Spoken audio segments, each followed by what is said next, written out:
Virginia Harger, Chairperson of the Shelton Planning and Zoning Commission. Today is Wednesday, August 17th, 2022, and the special meeting of the Shelton Planning and Zoning Commission being conducted in the Shelton City Hall Auditorium via Zoom and through the phone link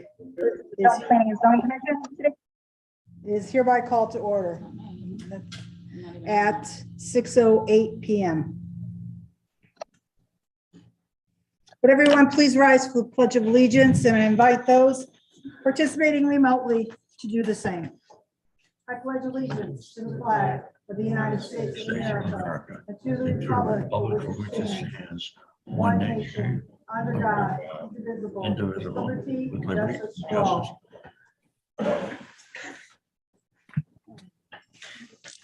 I'll start off with a roll call of the commission. Please verbally indicate you are present when your name is called. Commissioner Kelly? Present. Commissioner Parkins? Present. Commissioner Amato? Here. Myself, Commissioner Harger. Mr. Rossetti, our administrator. Present. Mr. Panico, our consultant. Present. Ms. Vernassos, our recording secretary. Present. Ms. Charbonneau, our stenographer. Okay, we'll check back. For the record, Commissioners Lascos and Tiki, and alternate Commissioners Onofrio and Usau, and Mr. Nappy are excused from tonight's meeting. A couple of points before continuing with this evening's agenda. Mr. Rossetti will act as the Zoom meeting host. While Commissioners will be able to make comments throughout the meeting, the chair asks that you please identify yourself and wait to be recognized by the chair before speaking to make sure we are not all speaking over each other and to make sure our recording secretary is clear as to who is speaking. We have the initiation of 3 public hearings on this evening's agenda, and I'd like to share the public hearing protocol. Mr. Rossetti will indicate if any written comments were received from members of the public no later than 24 hours before the start of this evening's meeting. If written comments were received, they will be read into the record. The applicant and/or associates will make their presentation. The commission can ask questions during the presentation or at its conclusion. The applicant and/or associates can answer commission questions at the time they are presented or at the conclusion of the presentation. The public will then be recognized to comment on the application. The applicant's attorney and/or associates will be given the opportunity to address any comments or questions from the public after the last person from the public has been given the opportunity to speak. If the commission feels further information is needed from the applicant, the chair will ask for a motion to continue the public hearing. The public hearing remains open. The commission is not allowed to make any public comment, discuss any part of the applicant's and/or his associate's presentation, or receive any additional information from anyone. If the commission feels the applicant and/or associates have answered all questions and have addressed all concerns from the commission and/or public, the chair will ask for a motion to close public hearing. Staff will then schedule a discussion about the application at an upcoming commission meeting, during which time the commission will be asked by the chair on how it wants to proceed. At the point in each public hearing, when the chair asks for public comments, the chair will recognize those in the auditorium who have listed their name on the sign-up sheet on the table. Those members of the public participating remotely via Zoom will be recognized after using Zoom's raise your hand feature. And those members of the public participating via phone will be recognized after dialing *9. After you are recognized, please state and spell your name and state your address to assist the recording secretary and stenographer when doing the minutes and transcript of the public hearing. Please present your comments and questions to the chair and to the chair only, not to the applicant and/or his associates. Comments from the public should address specific criteria of the zoning regulations, the merits of the application, and be new information, not a repeat of comments previously presented. Members of the public are expected to practice appropriate etiquette by being quiet, observant, and respectful. Disruptive attendees may be removed from verbally participating. First agenda item is initiation of public hearing for application 2213. Dominic Thomas at 0 and 435 River Road, Assessors map 66, lots 3 and 4 on 8.25 acres and R3 and CA2 zoning for PDD and initial development plan approval for 152 apartments with on-site parking. Attorney Thomas, are you with us? I just promoted him to panelist. He'll come back in Okay. 1 second. Hold up until he is with us.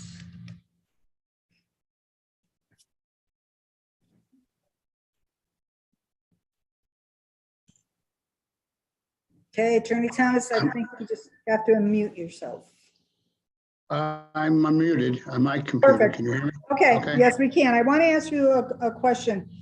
Due to the fact that only 4 members of the commission were able to attend in person tonight, and the other 4, or other 2 regulars and other 2 alternates were not, I'd like to just have confirmation as to whether or not you want to proceed with making your presentation, relying on the commission members who are absent to watch the YouTube video of this to bring themselves up to date with whatever might be presented this evening. I have no issue with it. The commission, I may determine, depending on the responses from the commission, to request that the hearing be continued. It's a relatively large project. And I also have confidence that the 4 members can sit down with their glass of wine and hors d'oeuvres and watch the video very well. Okay, all right. I did want to give you the opportunity to Yes. weigh in on that. So we do, for the public, we do have a quorum of 4 people, which is necessary. Okay, so Commissioner Mata, would you mind reading the notice of the public hearing? Okay. Shelton Planning and Zoning Commission of the City of Shelton, Connecticut hereby gives notice of a public hearing to be held on Wednesday, August 17th, 2022 at 6 o'clock via Zoom and at City Hall. Consider following. Initiation of application 22-18, Dominic Thomas at 0 and 435 River Road, Assessors Map 66, lots 3 and 4 on 8.25 acres in R3 and CA2 zoning for PDD and initial development plan approval for 152 apartments with on-site parking. The property is generally bounded as follows: northerly by 8 East Drive and 257 Forum Road, easterly by River Road, southerly by 475 River Road and 275 Forum Road, westerly by 261, 41 Forum Road. Thank you, Commissioner Amato. I'd just like to point out for the record that several documents submitted by the applicant have been available for review on the city's website, including the certificate of mailing, signed posting pictures, PDD application with owner permission letters, statement of uses and standards as filed with Schedule A, site plans, floor plans, building elevations, traffic evaluation, and the city engineer review. Mr. Rossetti, is there any new correspondence from the public that needs to be read into the record? There is. Would you prefer I do that when the public comment time comes up? And just let Sure. the applicant present first? Okay. Sure. Okay. So Attorney Thomas, you want to identify yourself for the record and proceed? Yes. Yes, Attorney Dominic Thomas, Conan Thomas, 315 Main Street, Derby, Connecticut, representing the applicant. And a few housekeeping measures. We discovered this error on your website. It's still persisting. It's not 435, it's 453 River Road. It's 0 and 453. 453 is the smaller parcel. In addition to that, in the application and in the plans, the PDD includes a portion of 257, the rear portion of 257 Coram Road, and 253 Coram Road. The rear portions of the property are, one parcel is incorporated fully right now, one parcel is incorporated into the PDD for the possibility of future need for parking or whatever else is needed, but land is incorporated into the PDD. And those permission letters are part of the permission letters attached. Is the area correct on? Is the area is Area correct? correct. Yes, the area is correct on our plan. Attorney And the Thomas, descriptions.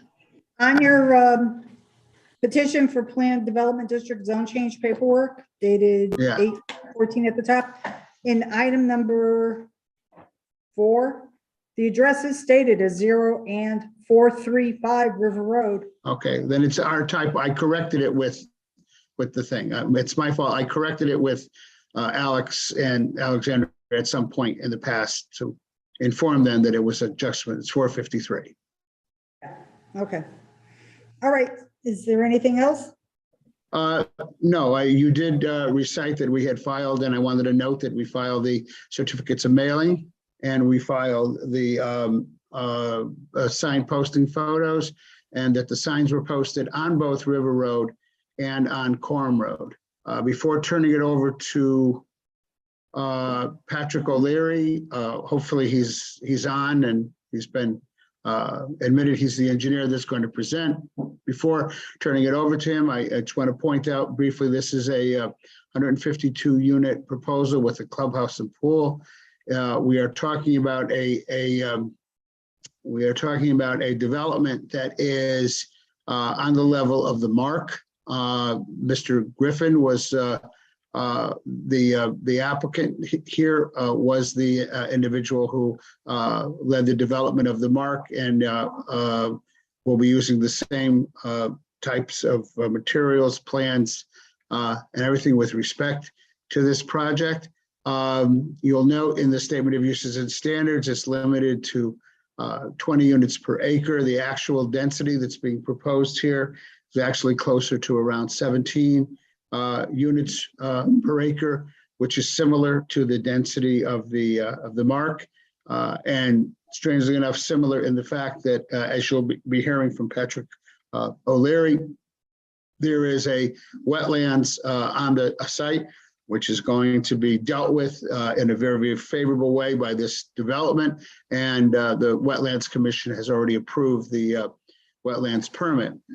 To give you a sort of a comparison, the 100 unit, I believe, apartment complex that you just approved on the corner of Petromont and Coram Road, which is abutting this property, is somewhere in the upper 20s per acre, as are some of the other projects. This one is a project, again, that has a substantial amount of land and will have a substantial amount of open space, and have access, again, directly to River Road, and the accesses will be explained by Patrick O'Leary. And with that, I would turn it over to Patrick O'Leary of VHB, who's the engineer on this project.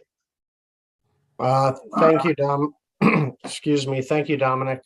Could I be given permission to share my screen, please? Well, just popped up. There it is.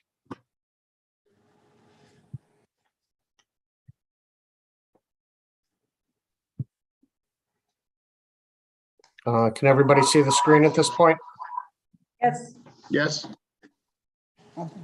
Good afternoon, evening. My name is Patrick O'Leary, PE, here in the state of Connecticut, senior principal with VHB Great Meadow Road in Weathersfield, Connecticut. Here tonight on behalf of the applicant BWiz LLC in support of 152 unit proposed multifamily development, which will be located between River Road and Coram Road. Just to get people familiar with the general area here, we have River Road to the south of the plan. Cumberland Farms is right here, commercial strip area immediately adjacent to the site. The development Mr. Thomas referenced with the 100 units is right here in this area. We have Coram Road, page up along this area. To the north is a predominantly single family homes. To the south along River Road, large commercial corridor once again. When we look at the siting for this development, we believe it's appropriately sited in that it'll work as a transition zone between the commercial areas along River Road, the single family homes to the north on River Road. The site itself, you can see is outlined here, predominantly In green, you can see the 4 proposed buildings. The site is approximately 8.5 acres.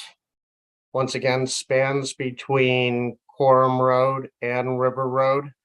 Accesses are being proposed on both roads. Internally to the site, we're proposing 4 buildings here. 1, 2, 3, 4.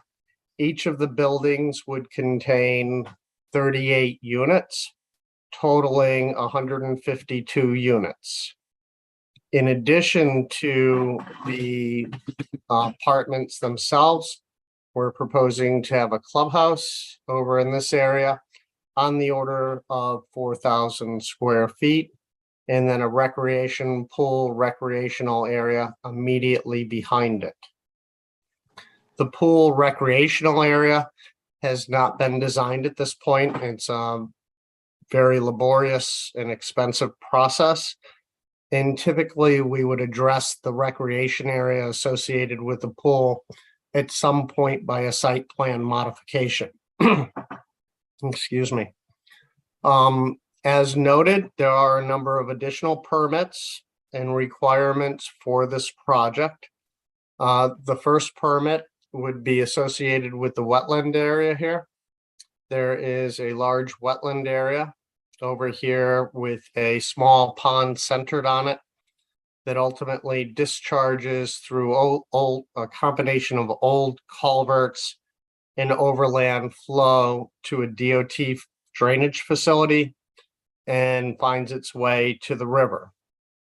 We have proposed to fill approximately 2,000 square feet of wetlands for this project, consistent primarily of the old culverted areas and the interstitial spaces between them where there's a little bit of overland flow. Very minor in nature, but what we did is we proposed over 2-to-1 mitigation for that in the form of creating new wetlands to mitigate those that were being filled in this area here. And the upland areas around the pond itself have become overgrown, don't serve their function any longer.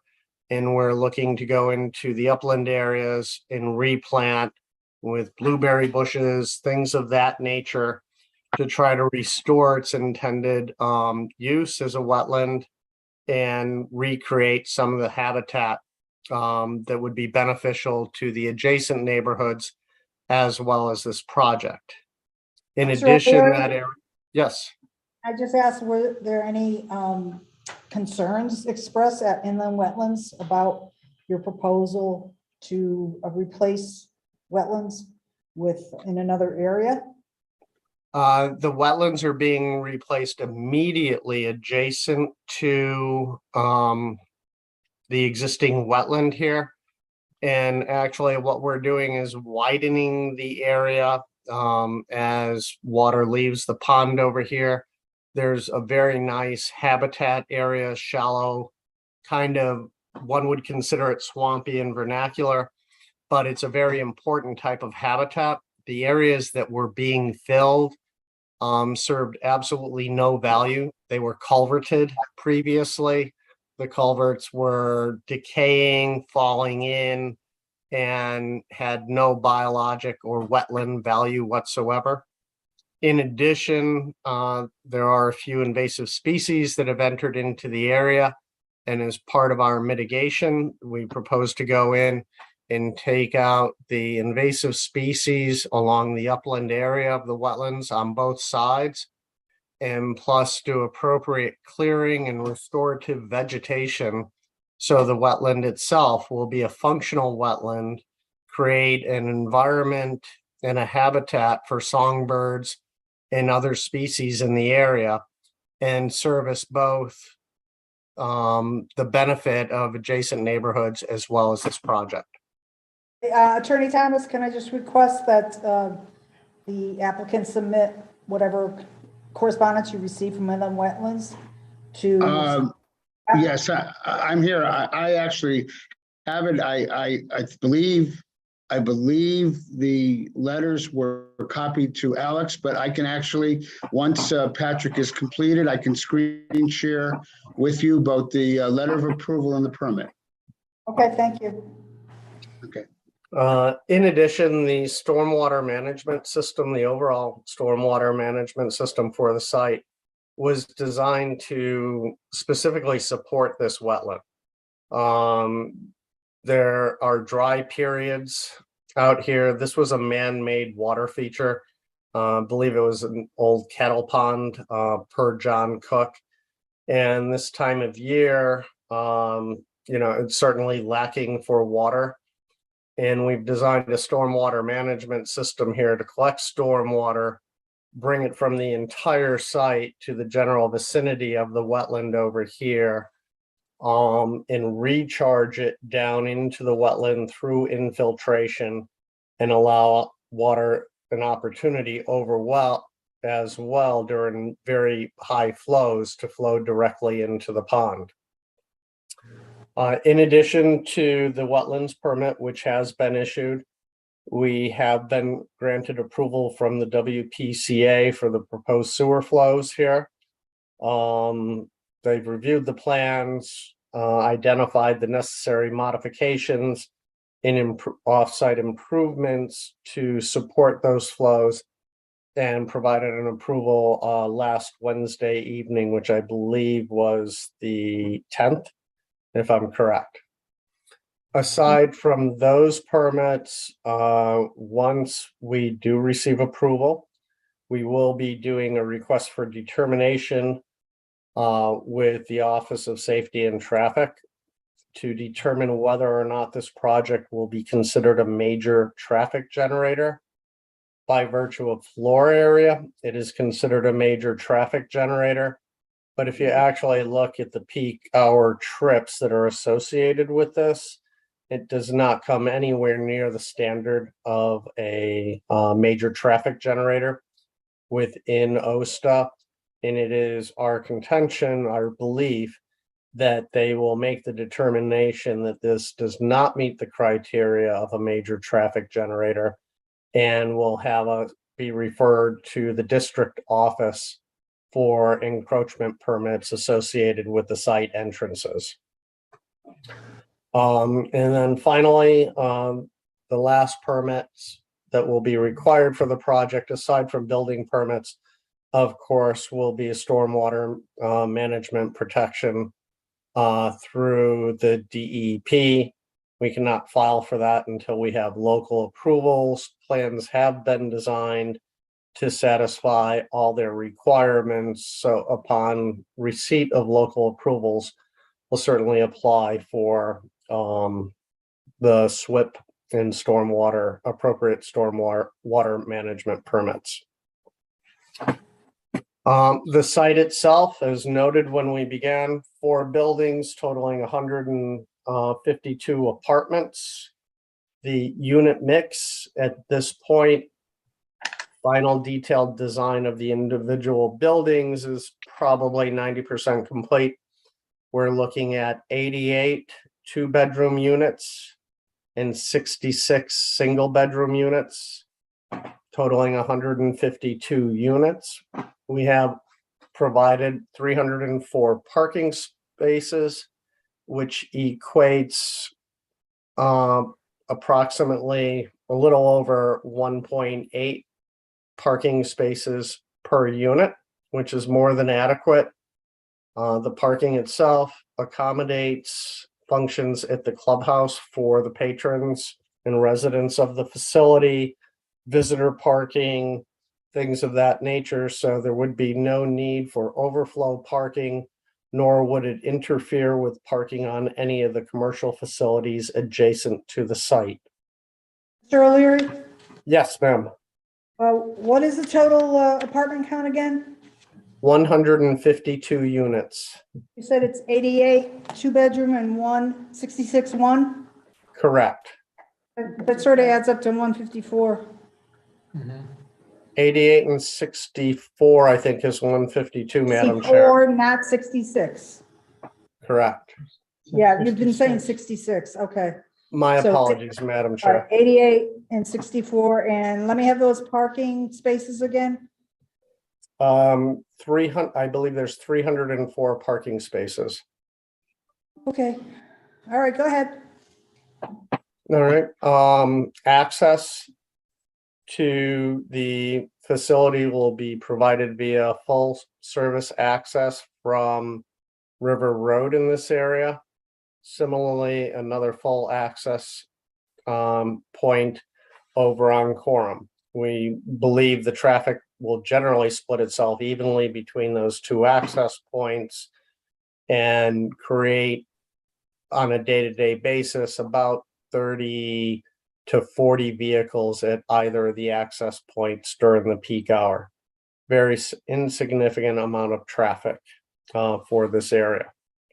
That si- area accessing the driveway from Quorum looks like it's somewhat of a long driveway. Yes, it is. Well, The it's one a from drive River coming into Road- the site, yes. One from River Road is to a little shorter to the left of the clubhouse. Correct. Okay. Is there any way of making your pointer a little bigger? Hard It's a time good seeing it. question. It's got some additional arrows on it. Is that helpful? I don't know. Can you see? Yeah, I see it there. It's just tiny. Is that the quorum entrance? Yeah. That's the Quorum entrance right here, yes. Describe what's on either side of that driveway on quorum. To both sides of the driveway on Quorum are single-family houses, single-family homes. There will be grading along that area. And the drive itself will be recessed into the land so that cars entering or exiting out onto Quorum Avenue, their headlights will not be impacting the adjacent residents. We certainly took that into consideration and don't want people going in and out with headlights going into the two adjacent residential buildings. Excuse me, Patrick, could I, I do believe that the house on the right as you're entering is part of the Kohlberg property, that I think that house is going to be demolished for the PDD 101. And the house on the left is owned by one of the three owners of this property. And she was aware of the plans. And actually, a portion of this property is being conveyed to, a small portion of this property is being conveyed to that lot as part of the contract. Mr. O'Leary, when you say that the driveway is going to, entrance is going to be recessed to limit the amount of headlight, Correct. what do you mean by It's in a recess? cut. It's in a cut area here so that the cars on either side of a car, as they traverse through that area, they'll be shielded by approximately 10 feet of elevation, 10 to 12 feet of elevation on both sides, so that the headlights would not deflect any light whatsoever into either of the adjacent lands or properties, Madam So Chair. there's going to be a berm on each side, basically, is what you're Correct. proposing. For a wall? It's going to be a natural berm as opposed to a man-made created berm, yes. Okay, all right, got it. Go ahead. Can I just, this house that is coming down, is that the house that's kind of at one side of the Petromont plan, the big white farmhouse? Okay. It's scheduled to. What, It's not occupied now. opposite side of Quorum? Yep. Yeah, right. Oh, by the way, are there any homes directly across the street from the Quorum Avenue driveway, or is that all the? Commercial, Commercial. it's No, all commercial. Quorum? across from Oh, Quorum Quorum, I'm sorry, I thought you were referring to River Road. No, Road, no. Oh, no, that's not good. I know there's condo, the Morningside Court and some other things up there, but is that the area that is brush? I'm going to have to, I don't recall offhand, so I'm going to have to look at an aerial and respond back to you on that, Madam Chair. Sure. I don't want Okay. to answer incorrectly. Mr. I O'Leary? don't believe there's a home across the street, but I need to verify that. Okay, Commissioner Kelly has a question. Just going back to the parking, how many guest parking spaces have you determined would be necessary? Typically, when we're looking at something like this, we're trying to provide around 1.8 parking spaces per unit, and then on the order of 25 to 30 guest parking spaces. Now, there's certainly overlap among that, right? Because all the people from the units are not there simultaneously, and some of the parking spaces may be used by guests. Aren't you gonna have marked parking spaces for the tenants? Parking spaces, we're not planning, at this point, it's not planned to have assigned parking Have here. 152 units and really 1.8 really doesn't cut it, but if you had 2 parking spaces, and that's really light too, it's 304. So really, if the whole place is full, you have no tenant, you have no guest parking. This is Dominic again, for comparison purposes, and I believe the Mark, which has 228 apartments. Talking about the Mark, Dominic, we're talking about the Right. new project. Right, its parking is 1.7, and they have never had any issue with guests or any, they're pretty much full. They've You never had verified any that? issues.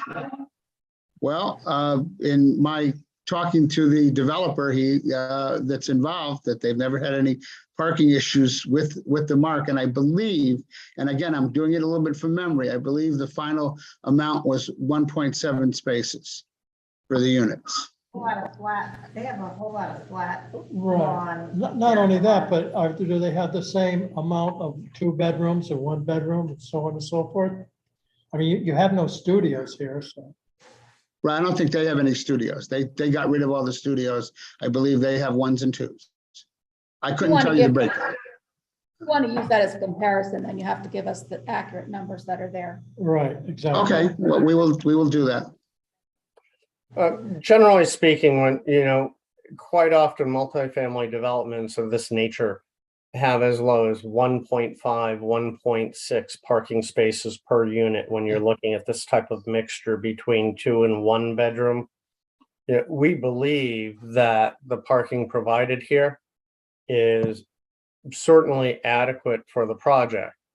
A person investing in developing in this nature wants to accommodate his tenants and patrons. And certainly, if there's insufficient parking, it becomes harder to rent apartments. So we're very cognizant of the parking count and very comfortable with it. But we'd certainly happy to provide some additional information on parking standards to you, be it through ITE or other sources, if that makes you more comfortable. Well, I'm I sure would it like will. to say there's absolutely no possibility of off-site parking in this area. No, not Either at on all. Coram or River Road. Mhm. That would be a disaster, so. Not only that, is this a gated area or it's just drive in and drive out? This is just drive in and drive out. It's not gated. Okay. This commission has also learned from experience that many of the 2 bedrooms that are renting, because of the cost of rentals these days, and whether that continues or not is irrelevant, but that 2 bedrooms are could be leased by 2 individual people. So if you have that, you've You got have 2 2 cars cars. per 2 bedroom, Mhm. and then plus guests, if they're girlfriends or boyfriends or family members come Oh, over. my God. Listen, Well, It- maybe it on is my a- job, but it's true. It's the reality, Dominic, Attorney is. Thomas. there's no support. I understand what you're saying, but, and Oh, ask you can, anybody. there's no factual support for it, so. Okay. Really Yeah, nothing. Generally speaking, we do account for that. We account for 2 spaces per 2-bedroom units and 1.5 spaces for 1-bedroom units. Give you Lots of one, 372 spaces. You're not there. That's That's it. 372 spaces. If you Without have guest 2 per 2-bedroom and 1.5. 176. Well, 72, yeah, it would be 176 for the 2-bedroom, correct? correct? And 128 for the 1-bedroom. So 176 and 128, I think, is 304.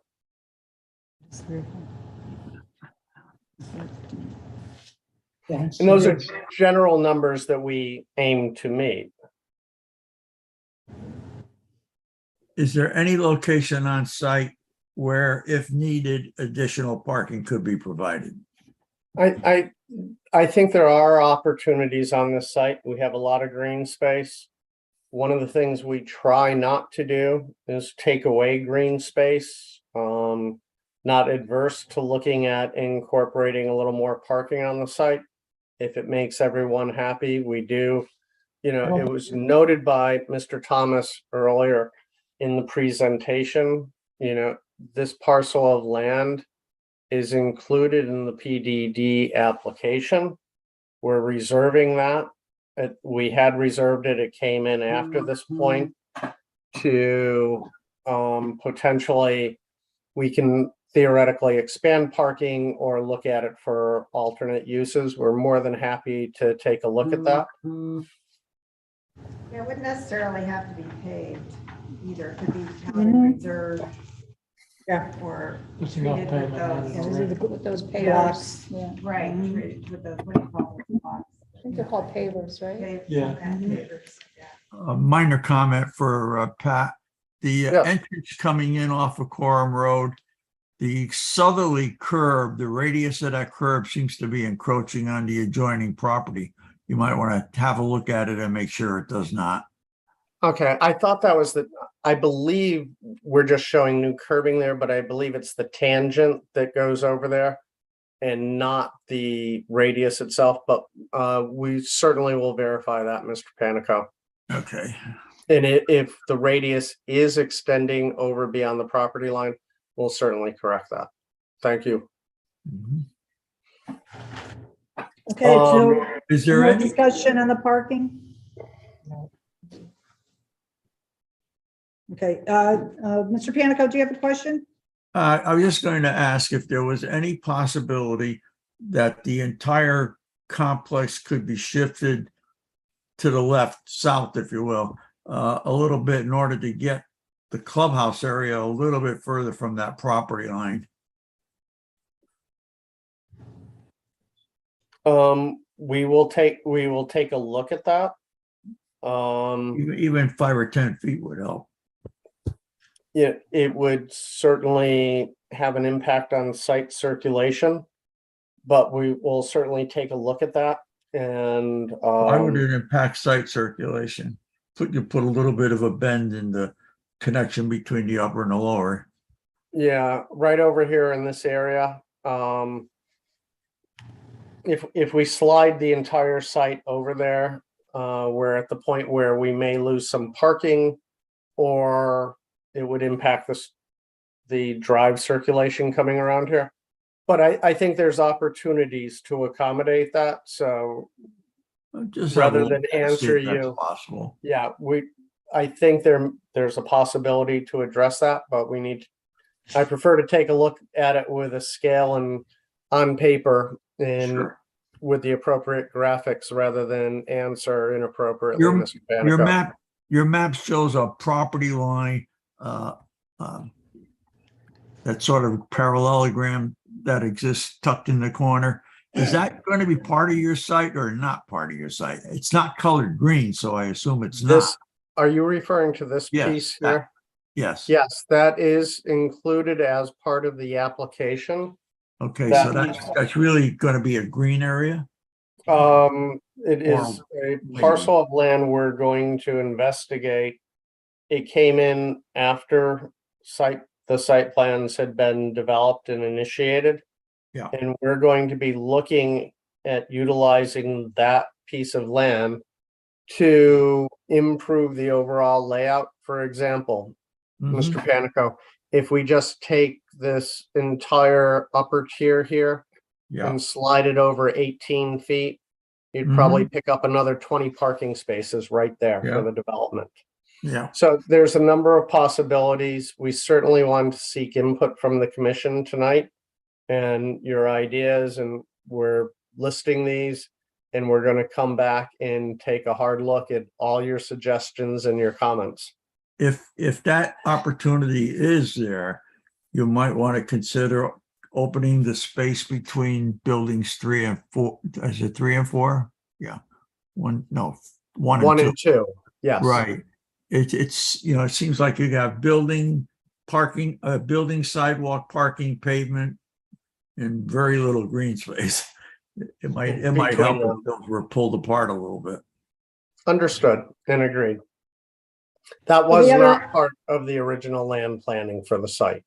Okay. One of the other, another option definitely is to cut down the size of the building, the footprint.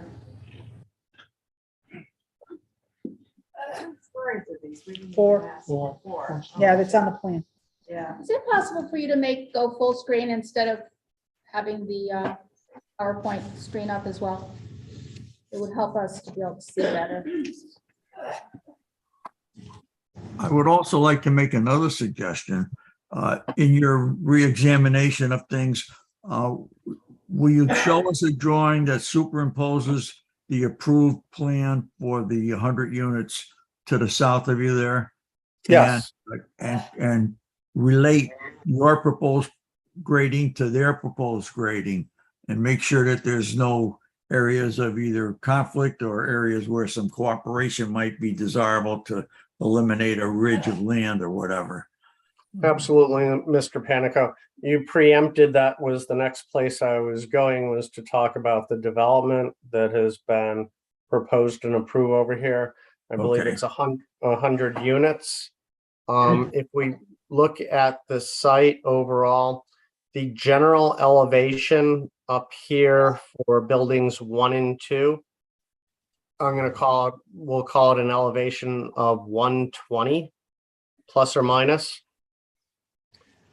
The lower tier down here is at elevation 95 plus or minus. The development that is proposed over here, and their building is kind of triangular in nature, Yeah. kind of something like this, and tucks back in here into the corner. They are at elevation 90 plus or minus with their finished floors. At the So- parking level? Yes, Okay, that's the parking level. okay. So the You're grading, above it. yeah, the grade, this will be above it. And this will be, it's going to look very nice because it's going to have a very nice tiered effect when you look at the two developments in conjunction with the commercial area. You'll be looking beyond the commercial area here to the triangular shaped building.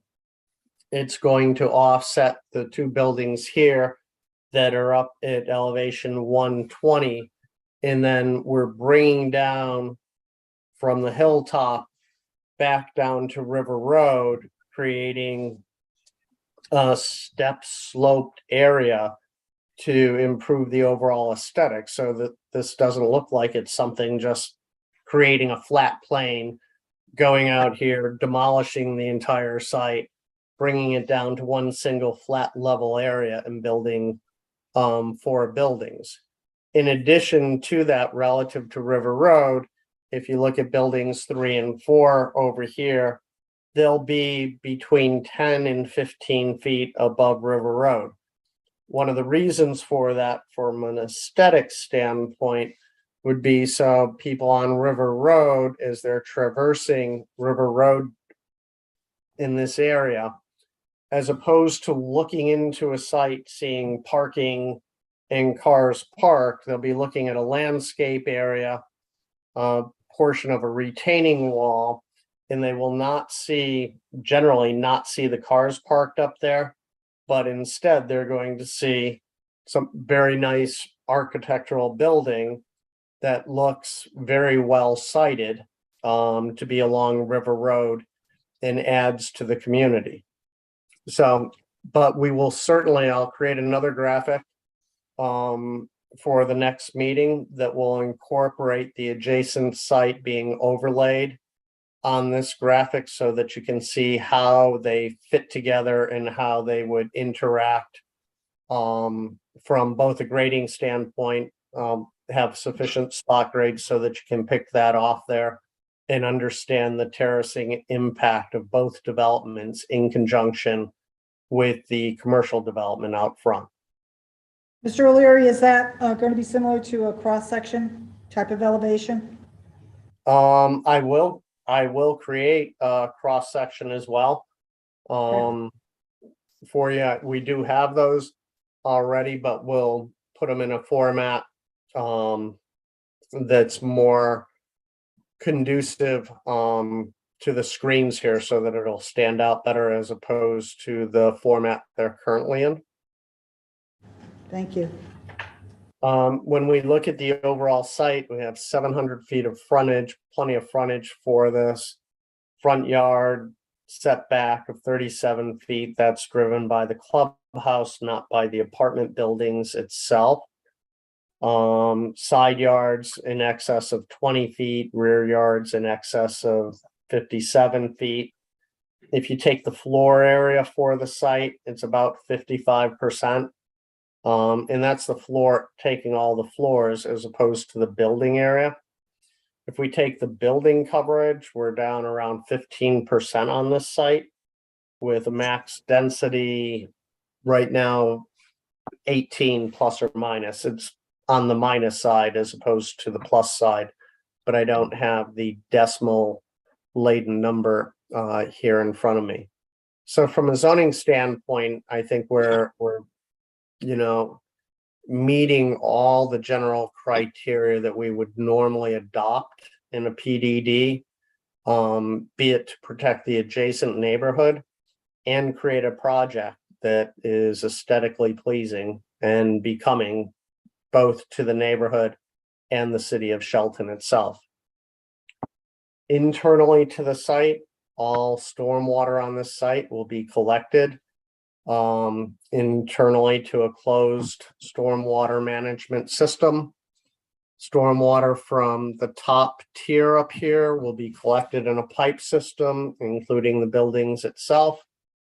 We'll be bringing it down to a stormwater detention facility here. The soils in the lower tier here are wonderful soils, highly granular sand and gravels, particularly well suited for infiltration. Prior to depositing soils, we're going to run them through CDS units. We're also providing and reducing the peak rates of runoff on this site by building one over here. We have an underground detention facility. Similarly, for building two over here, we have an underground detention facility. Stormwater will go into those facilities, be held. One of the big benefits to it is it cools the water down when you put it in detention facilities of this nature prior to it being discharged down to the detention area down here to protect the habitat itself and the wildlife in it. Of course, prior to the water going into those detention facilities up here, we're running the stormwater through CDS units to remove any suspended solids, deleterious materials, or otherwise. Similarly, the system below has two stormwater management facilities on the front side of those. In this case, they are not designed to just hold the water, but to recharge the groundwater and infiltrate it back into the ground. As I said earlier, there are wonderful soils out here, highly granular, perfect for infiltration. So our goal is to recharge as much groundwater, as much stormwater back into the ground, cleansed, of course, through stormwater management units, CDS units. with, once again, an overflow going over to the detention pond facility supporting the wetland.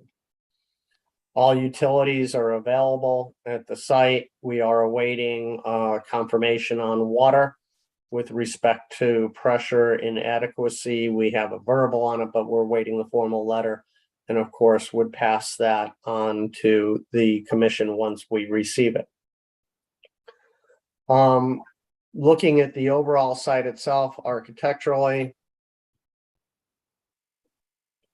the building that is proposed, here's a rendered elevation of the building.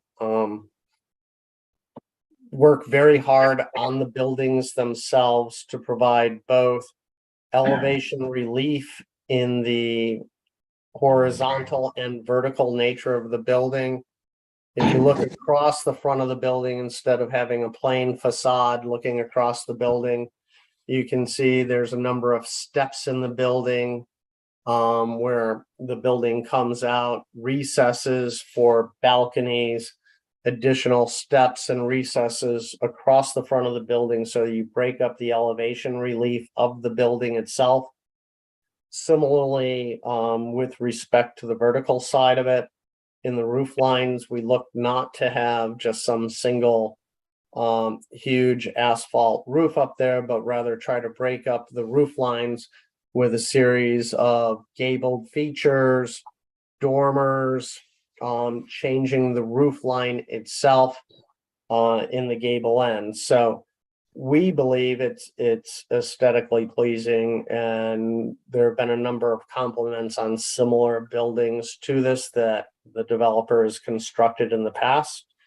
If you look at the materials itself, we use very high quality materials for it. You have cultured stone along the ground floors. Once again, it's broken up in elevation relief. If you look at it, you can see it's single story here, 2 stories here, 3 stories of the cultured stone, asphalt shingles for the roof.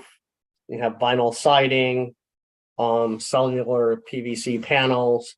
So part of the goal and aspiration here is to create a building that's going to look good, not only the day it's built, but into the future, and as well as looking, in order to make buildings look good into the future, the material and material selection needs to be such that it is maintainable. I'm sure you've Sure, seen Larry? buildings. Yes, ma'am. On the proposed building front elevation that you're showing, I don't see anywhere, I see the height of the buildings noticed, but what's the width of the building from left to right? I believe, maybe I can see it on the other plan first. I believe it is 223 feet. Let me see if it shows up on, or I can get it off the layout plan. But I will have them add it to that plan for you, Madam Chair. You, What is the overall height of the building? I just can't read it. 60 feet.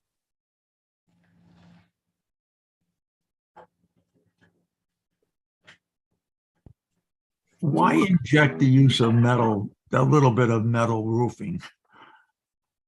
It just had that little bit at the entryway. And Up here? Yeah. Is there an alternative for that? Are you suggesting something more formalized rather than the column structure? Well, the commission in the past has never really favored that standing seam roofing. Okay.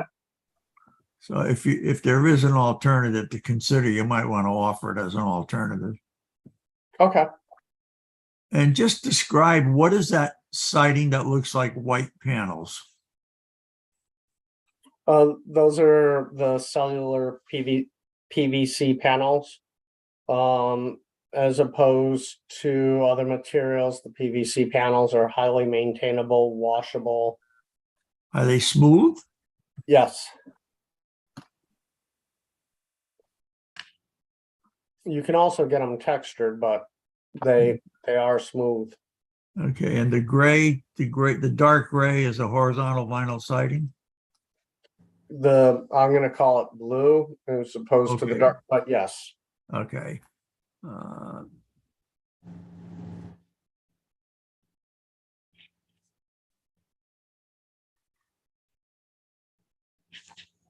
What else do you have for us, Mr. O'Leary? If I can continue on. This is a very similar building to what's being proposed. You can see the front entrance here with the standing seam roof, Mr. Panico. We Yes. will look at alternate materials for that, beyond a shadow of a doubt. You can see the similar stone features that have been used. This has a different color palette associated with it and does not use the PVC panels in conjunction with the siding. So that would be different and would articulate a little more the elevation relief across the building. But this gives you a good sense of how the roof lines are not standard roof lines. They're articulated with dormers, gabled ends, things of that nature. As well as another graphic here showing the back of one of the buildings so that you could see how the building itself, they interact with each other and with the recreational area for the site. Mr. O'Leary, the first picture that you showed, Yes. is there How- one that focuses more on the building rather than the fireplace area? I will get you a photograph that does focus on that area, Madam Chair, for the next meeting. Thank you. how are you? I tend to believe personally, as opposed to artist renderings, when possible, I prefer to use photographs because what you see is actually what is there, as opposed to an artistic rendering. So I hope that suits your expectations, Madam Chair. You know, if you want a rendering, we could produce it, but I think the photographs are much. Are these real photographs? Or are Yes, they architects? absolutely real photographs. They're real And photographs. the photographs are fine. It's much better than an artist rendering, that's for sure. But it's Okay. not. No, We it's will not. get, Tell me similar how to you, tree- tell me how you're handling the rubbish disposal. Are they have to cart it out to dumpsters, or are you gonna have internal control? if you would bear with me a moment, Mr. Panico, what I would like to touch on are some of the amenities associated with the site here itself. Okay. That will be provided, be it in the vicinity of the buildings itself or over here in the clubhouse.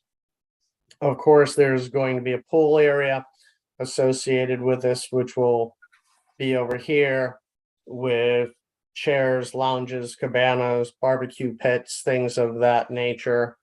All the sites include some forms of recreation, be it passive or active in the recreation, bocce, chess, things of that nature for the residents.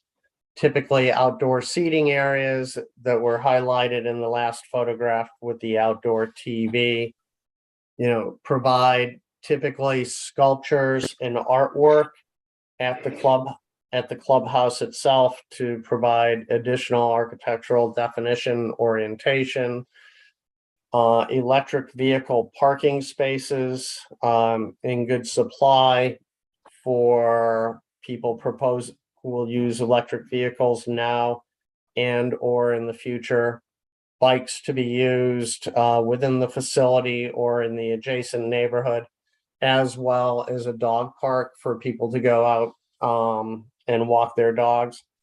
We anticipate, we have not identified or purely delineated a dog park. We're creating an area over here adjacent to the wetlands, upgrading the upland area, and we anticipate, you know, we'll have passive recreation trails over there for people to walk their dogs or just walk themselves.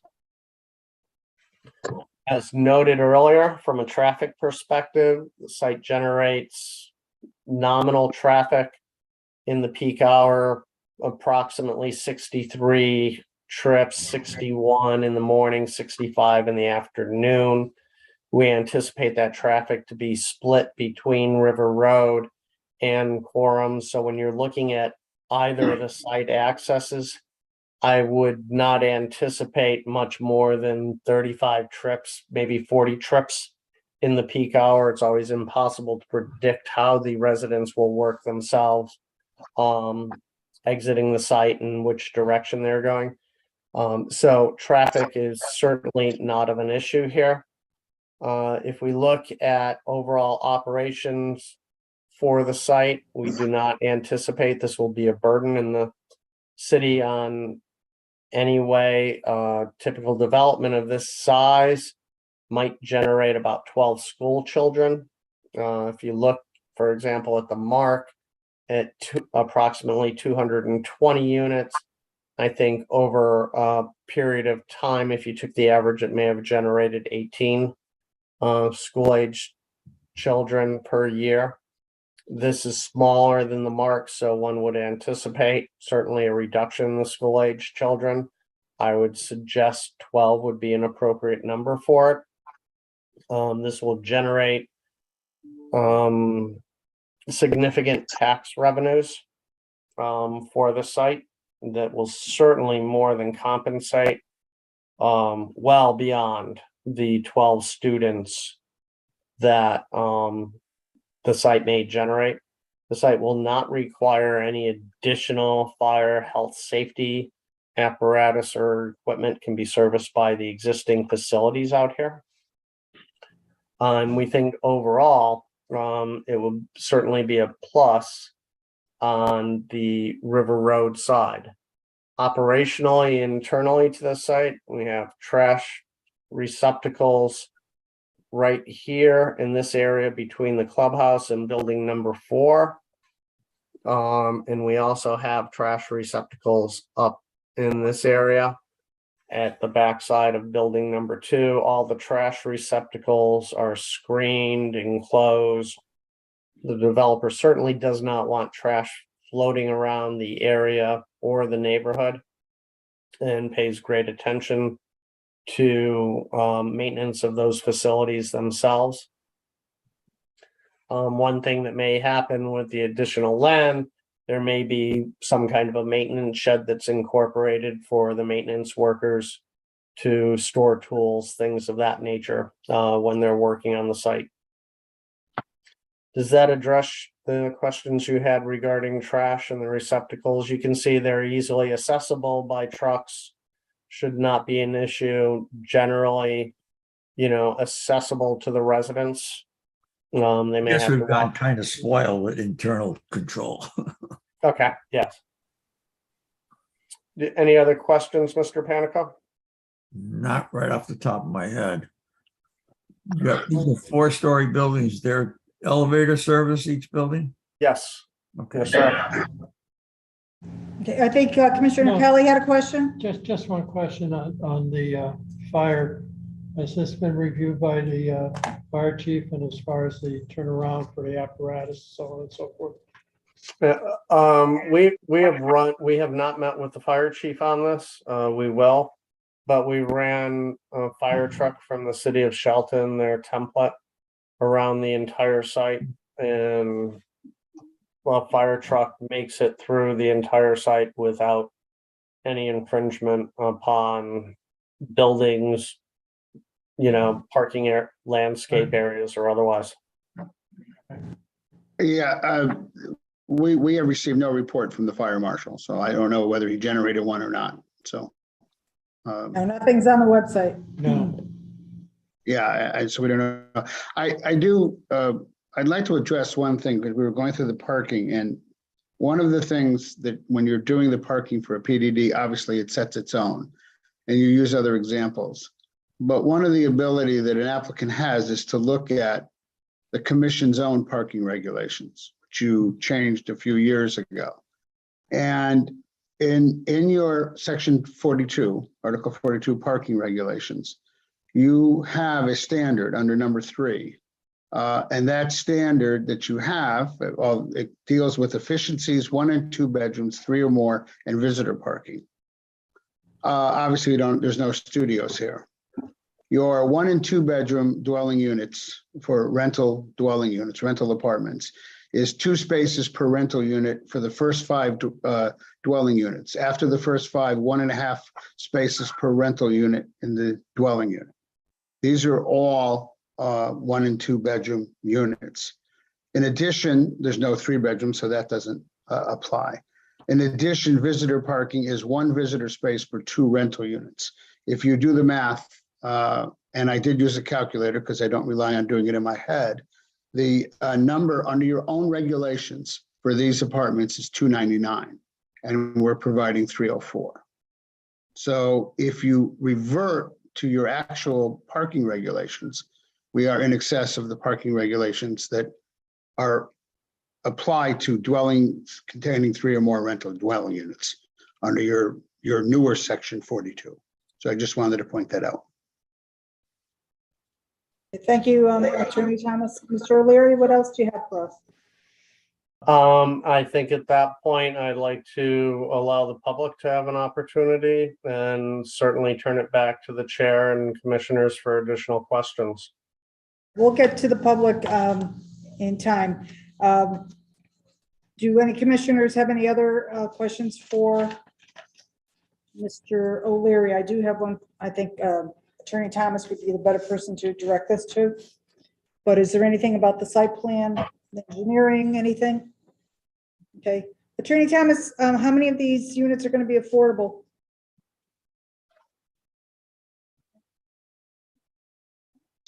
Sorry about that. I hit the mute button. The applicant would agree to be 10% affordable, which would 15 or 16 if you round up. Okay. Right. Is there anything else, Attorney Thomas? Nothing else at this point. I think based on the comments and concerns and requests of the commission, I think keeping the hearing open to the next public hearing time would be appropriate, but no, we have nothing further at this point. Okay. Is it your intent to build all 4 buildings simultaneously? Yes, it would. There would be some level of phasing. I mean, typically, just from a construction perspective, you begin with one foundation, the other, and they work from 1, 2, 3, 4. All buildings would be being built simultaneously, but they'd be on slightly different schedules, Mr. Panico. Yes. Yeah. Somewhat staggered. Right. Yes, ma'am. Okay. I have a question or comment. Okay, Commissioner Amato, go ahead. Yeah, I'd say that it's one thing to remove invasive species and add native species. It's another thing to maintain that kind of a situation. And I know that that's extremely challenging and never ending. So I just gonna throw that out there and want to know what you would plan to do in terms of the maintenance of that kind of a project. Well, Well, the area there is intended to be passive recreational. So it will be subject to regular maintenance, which I assume would include, removing the invasive species in the immediate area of the uplands that we've restored. It'd be tragic to go through and do the plantings and restoration and allow the invasive species to retake that area. So I would consider that would be normal maintenance as part of the wetland permit. And I think it may be outlined in the wetland permit itself, ma'am. Is the thought to have more of a manicured lawn area or just to have wooded trails going through woodlands? It would be wooded trails through woodlands. Okay. Right. Any other questions from the commissioners? Mr. Pianico? Okay. Not at this stage of the game. I started looking at it, but I didn't get too far with it. Okay. Commissioner Mata, can you grab the sign-in sheet for 2213, please? Madam Chair, do you want me to, this is Attorney Thomas, since we are going to continue it. There's no need for me to share, I guess, the wetlands permit, the wetlands thing. I can make sure it gets Submit put it. on the website. Okay.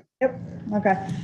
Before we go into the public portion, we are going to ask Mr. Rossetti to read the letter that he referred to at the beginning of the meeting that was received.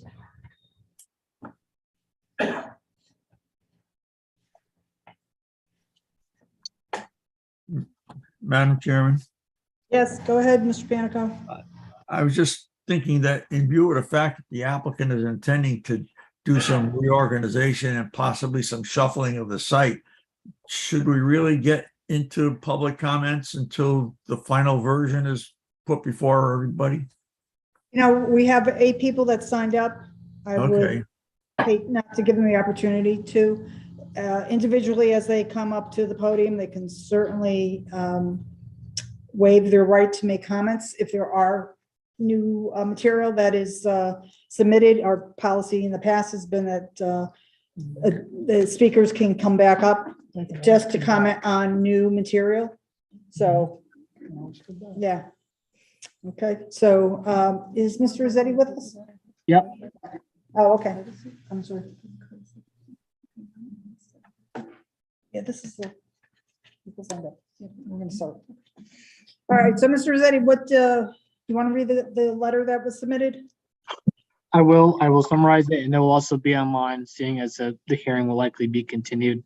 And you'll all be able to read it, but this is from Frank Turchek of 16 Bighorn Road.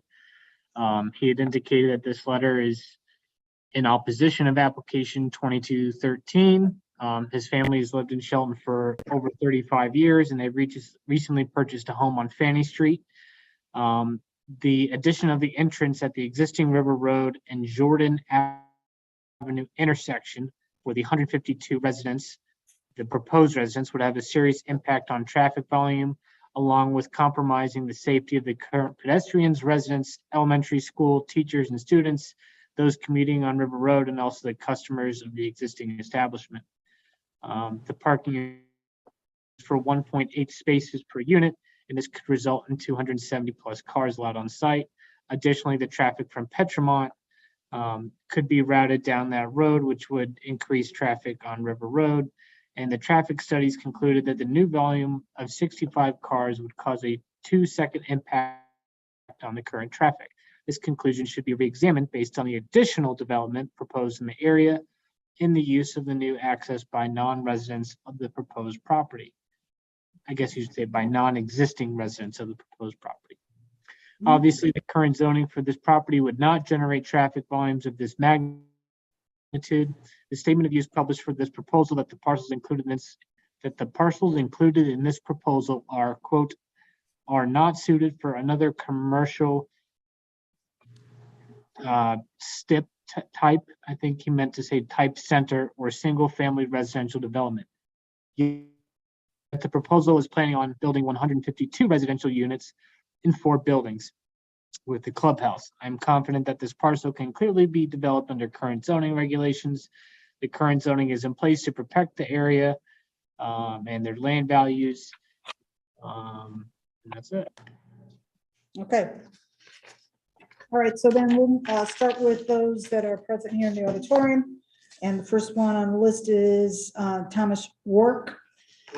Okay, come on up here, not the podium. Yeah, because this picks up the speaker. So have a seat, go ahead. So Mr. Work, spell your last name and what's your address? Rouke, address is 74 Jordan Avenue. I am also in strong opposition of this development. It does not fit the environment. This area is a surprisingly complementary mix of residential and commercial. Everything seems to flow together. There's a lot of ground movement from the residents. This thing is enormous. I'm trying to measure my words, but it'd be like if you dropped a brontosaurus in a field of sheep. It looks enormous, and it doesn't fit at all with the area, in my opinion. And with the continued development in the area of dense complexes like on Petramont, in a very short period of time, we're going to have hundreds of people on this block. If you assume you have 2 bedrooms and 1 bedrooms, people have children. in a very small area, we're gonna have hundreds of people, and I honestly think it's gonna be a significantly negative impact to the neighborhood. I've lived in this town my entire life. I'm 41. My grandfather cut Jordan Avenue back in the 40s. And so there's several generations here. Strong opposition, and I'd probably use the term abomination when I saw that presentation. Mhm. So, thank you for your time. Okay, I didn't catch where you live. 74 Jordan Avenue, Where's that? directly across. So Oh, you have Brookline and Sicko, Jordan Avenue. So so it's on directly, the other side of 110. Yes, right. Yeah. yes, Okay. directly across from this. Were the folks in the audience able to hear him? Okay, were you able to hear? Okay. Okay. Mr. Thank you. Pianica, were you able to get the audio from the speaker? It's better than it was. Okay, Got most of it. all right. Next on the list is Josh Tamarkin. Come on up. I'm at 257 Quorum Road. And spell your last name for this. Tamarkin, Tamarkin. Okay, and that was River Road? Quorum. Quorum. Road. All right. So, Okay, go ahead, sir. yeah, so I mean, I've looked at the plans. Listen, there's like housing shortages all over the place. People are struggling to find places to live. I think there's much worse things that could go there. Factories, not factories, office buildings, people coming and going all the time. I think traffic wise, younger generations working from home, people care less about cars. Less people are gonna have 2 cars. I don't know. After looking at the site, I think it's pretty good plan. Okay. What was that house number on Quorum? 257. Okay, thank you. Next on the list is Karen Meyer. Meyer.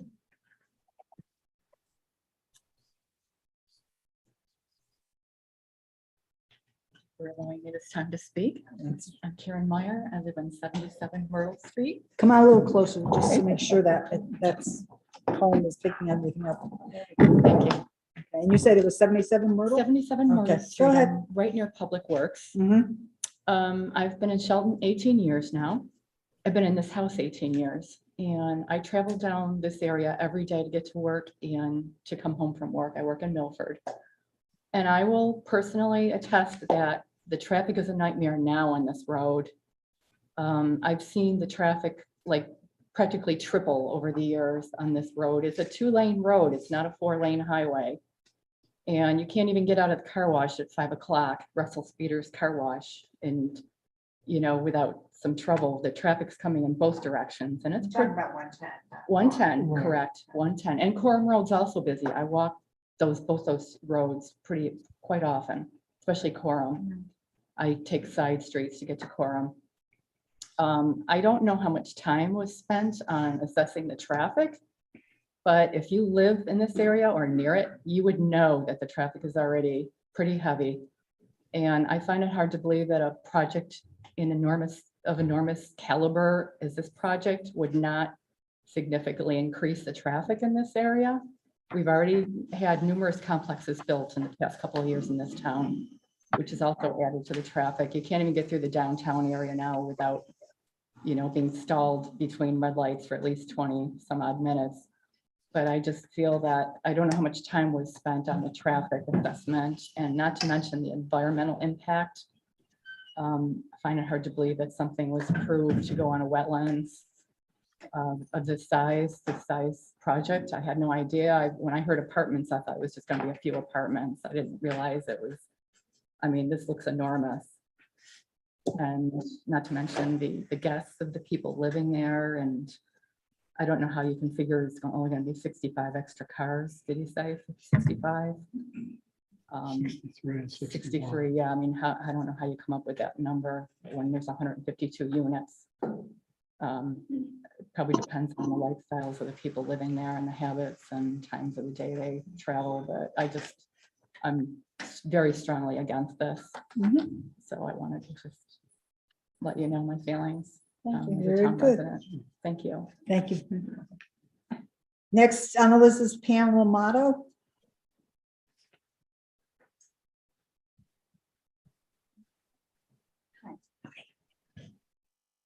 Hi, I'm Pam Maddow, and I live at 253 Corm Road, right behind this project with my mom. I am strongly in favor of this project. I have no issues with how the mark was built. I have friends that personally live there. I have visited different times of day, never had a problem parking. I'm up and down Bridgeport Avenue all the time. I never see a line of cars trying to get out of the mark at one time. I'd rather see housing behind me versus a Home Depot or whatever, big box, having tractor trailers come in and out at night. And it's not a residential really area on River Road. Oakdale Storage is right across the street, Cumberland Farms, not Latex Foam, but the mattress company, and it's strip centers. It's all strip centers. It's not private homes right there. That's all I have. Okay, thank you very much. Next is Christopher Turchek.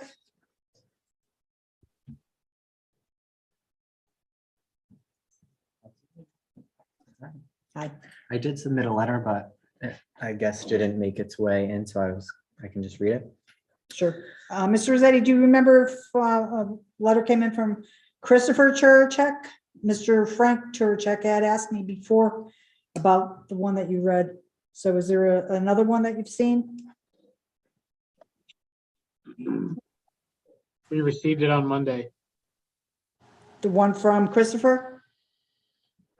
Looks like it, yep. So Okay. we'll put it up. We just didn't have time. The one that you read at the beginning of the public portion was from Frank? I closed out. Yes, I believe that was from Frank. Okay. Okay. All right. So it will go up on the website. Do you want to summarize it? I'll read most of it. All right, so my name is Christopher Turchek, and I'm at 8 Jordan Avenue. That's the first house on Jordan Avenue Street. All right, and I'm writing to express my strong opposition to this application. All right, the addition of high-density rental units at this location will cause major traffic and safety problems, stretch our public school system even thinner, destroy local wildlife habitat, and potentially lower the property values of the existing community. After reading through the materials online for this project, traffic and safety is a major concern. According to the documents online, the state of Connecticut categorizes a project like this as an MTG, or major traffic generator. I find it hard to believe that the addition of 152 apartments will only create a negligible 2-second delay in traffic. The traffic study does not mention anything about the Cumberland Farms gas station, Citgo gas station, Hook, Line, and Sinker restaurant, and Sunnyside Elementary School, all located within 1,000 feet of the proposed intersection with State Route 110 and Jordan Avenue. These establishments have already created constant competition for drivers trying to enter the flow of traffic onto River Road. The traffic study claims that at peak traffic hours, there would be an additional 65 cars coming and going from this proposed complex. This added competition will result in additional car accidents and puts the safety of drivers at risk. River Road is historically known for car accidents, with 185 crashes happening in a 4-year time span, according to an article posted in the Connecticut Post. The traffic and safety issues that this 152-unit apartment complex will cause is enough reason for this proposal to be denied. The gridlock traffic in downtown Shelton as a result of too many high-density apartment structures is a prime example of why we need to be cautious about what we build and where we build it. There is already a new apartment development occurring on Petremont Street, creating the potential for over 100 apartment units next to this proposed site at 453 River Road. Enough is enough. Again, I strongly oppose the pending application 22-13 for rezoning of the sites at 453 River Road and construction of 152 residential apartment units. Thank you for your time. Thank you. Okay, next on the list is Frank Turchek.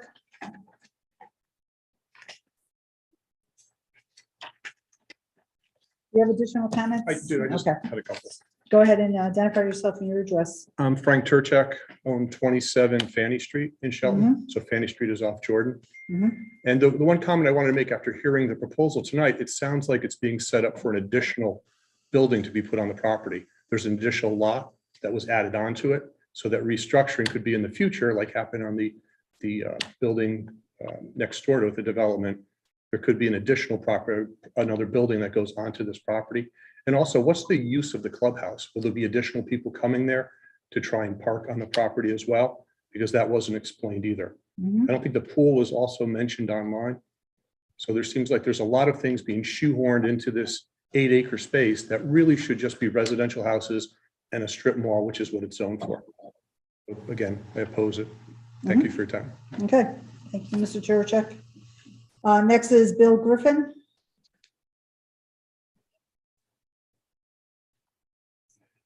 Good evening. I'm Bill Griffin from BWiz LLC. I just wanted to clarify a couple of items. And just your address for the record. too. 137 Farm Mill Street, Shelton. Okay. Clarify a couple of things on parking that you all brought up. We have acquired an additional 0.6 acres of property, which is designated for parking only. So with a little bit of moving things around, as Mrs. Motto said, it may not have to be paved, but there will be a lot of additional parking available. As a developer, and the tenants want extra parking, and we can give it to them. That's why this property is there. We're also running 700 feet of new sewer line down Coram Avenue, which will have to be, obviously, it's a very narrow street, so will have to be totally repaved. So that'll be brought up to the driveway area of our property. I think there's a little, I think as Mr. Panico said, we can move things around a little bit and make this a very nice project for the city of Shelton. It will be supplying $660,000 in taxes and $357,000 to the sewer commission, which they can use for any work they want to do in the town. And I think the professionals have laid out everything else until the next meeting. Thank you. Thank you, Mr. Griffin. And next is Sharon Hetzel.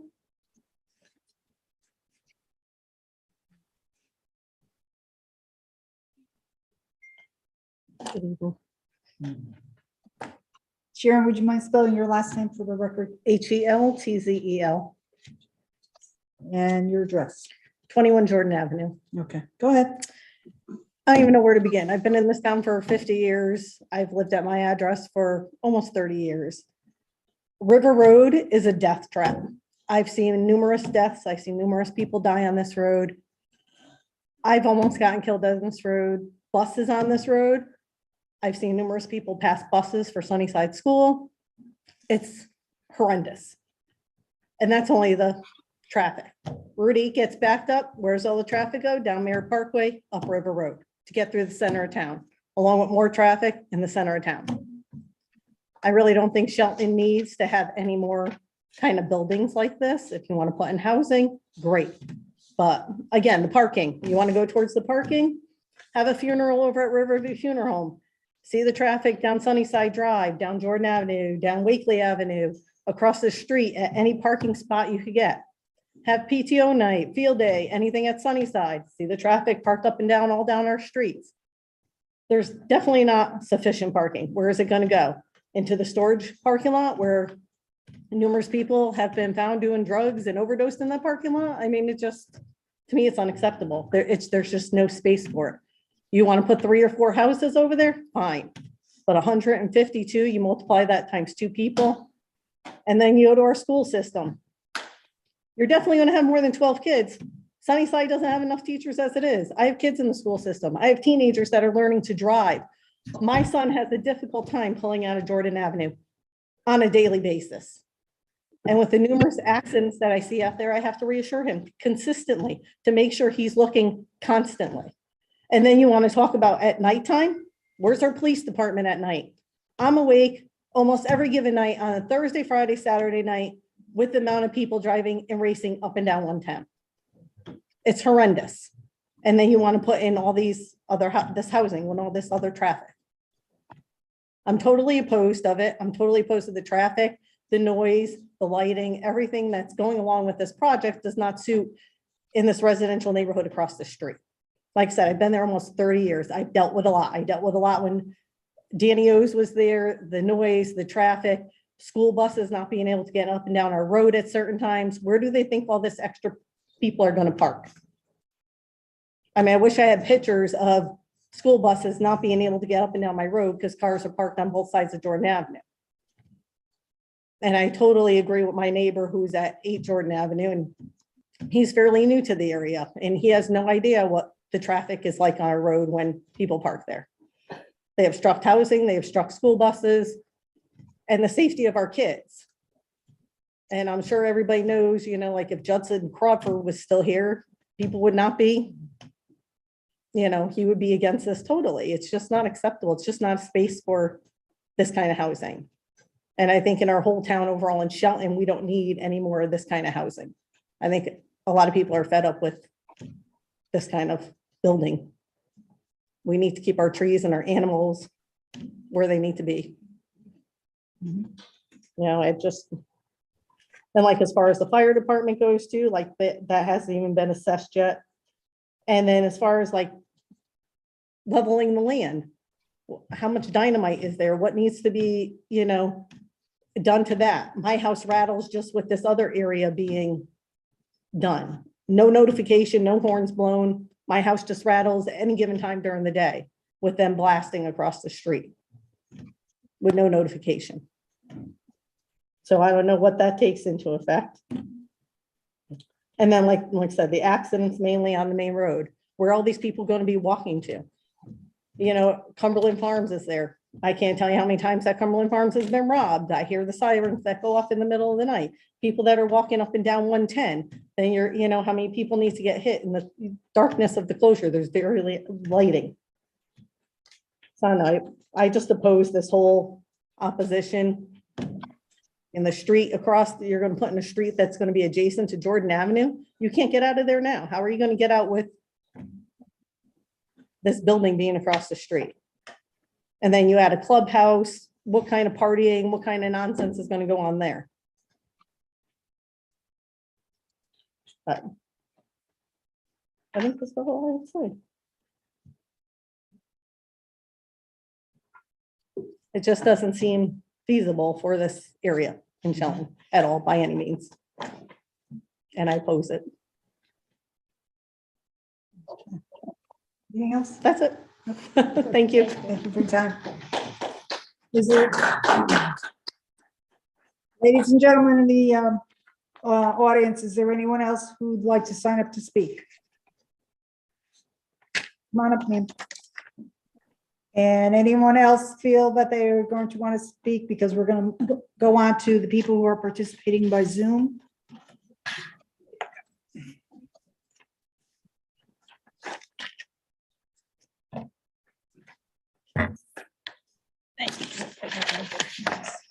My name's Darlene Conklin, Conklin. I'm at 1-2 House Lane, which is parallel to Jordan. And I use Jordan and Wakely to get out of my street because it's an enclosed neighborhood. Those are the only two streets in and out of our neighborhood. The traffic is horrendous. I'm not going to repeat everything that everybody else has said so eloquently. And I agree with everybody who's opposed to this project because of everything that my neighbors have discussed with you already. The traffic is horrendous. When Danio has their little events, like they're having a motorcycle event tonight, those cars are parked all up and down Jordan as it is now, both sides of the street. It's very difficult for emergency vehicles to get through. If you have an overflow of this building, where they go to park, they're going to park in our neighborhood. And we have a lot of young children in the neighborhood playing. And it's constant that the kids are always having to get out of the way. There's cars racing up and down the roads.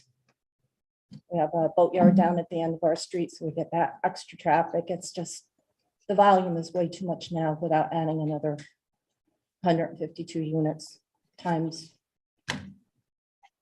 2 bedroom apartments, single bedroom apartments that could accommodate 2 to 4 or 5 people in each residence. So I am opposed to it. Okay. I get that. Thank you. Thank you, Mrs. Conklin. Okay, anyone else from the auditorium? Okay, we'll move on then to people participating by Zoom. If you are participating by Zoom and would like to comment on this particular application, please use Zoom's raise your hand function to be identified. The first Mr. person up is John. Hi, good Okay. evening. Hey, John, state your full name and your address, please, for the Sure. record. My name is John Karchak, spelled Karyczak, and I'm at 1 Lakeview Ave.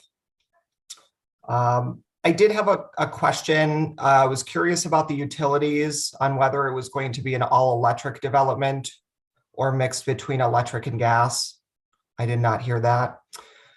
And then I'm just going to echo a lot of what we had heard with traffic, right? I live in Milford, or I work in Milford. And so driving down that road is a consistent issue. I'm not going to belabor the points. I'm fairly strongly opposed to this project. By way of that traffic, it's a huge issue. I don't think the assessment has been accurately done to understand the impact that will have.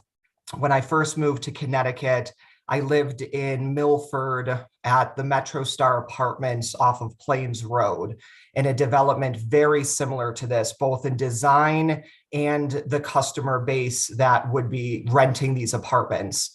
Now, Plains Road off right next to exit 36 is not a particularly busy road. And getting into the apartment complex or out of the apartment complex, based on the volume of those that lived there and the meager traffic that was there, would incur a line, would incur cars, or all throughout Plains Road and in the complex itself. So in my personal experience, knowing what it was like to get in and out, and I lived there for an entire year, to get in and out of that complex on a non-conventionally busy road, I couldn't imagine visiting a colleague or a friend in that complex and having to try and get out into River Road. I really couldn't. I had lived that already, and I really couldn't imagine doing it on a road that busy. So that's really all I'm going to mention with regard to traffic. And I do also want to talk about conservation. I moved to Shelton primarily because of the core conservation values that the city of Shelton has. I love the greenways, I love the trail systems, and I love the protected space. It was a critical component of my choice to move to this city from Milford.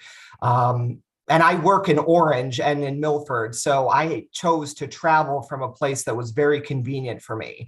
And that was primarily because of the value of conservation. And developing in this area is against the values of conservation in a place that is already a wetland, and a place that could stay a protected area and could stay zoned the way that it should be zoned, because this is a massive project. I lived in a place, and this is the scale is tremendous. It is. And the devastation to the natural environment, no matter what mitigation is done to the wetlands. And it's not just the birds, right? In my backyard, I've seen bears go through. We're right by areas where we have activity of coyotes and other creatures that rely on that land to be able to sustain with our own human activity. And by removing that, we're displacing them. And that's going to end up causing more issues on River Road itself, because the animals are going to have to be crossing more to get out of that area because we've now displaced them.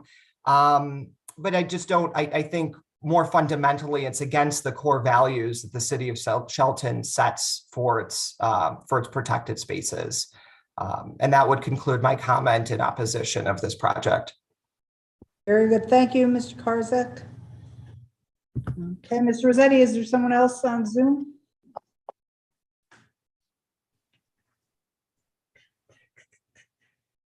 No one yet. If there's anyone else that would like to speak on this application, please use the raise your hand feature on Zoom and we will recognize you.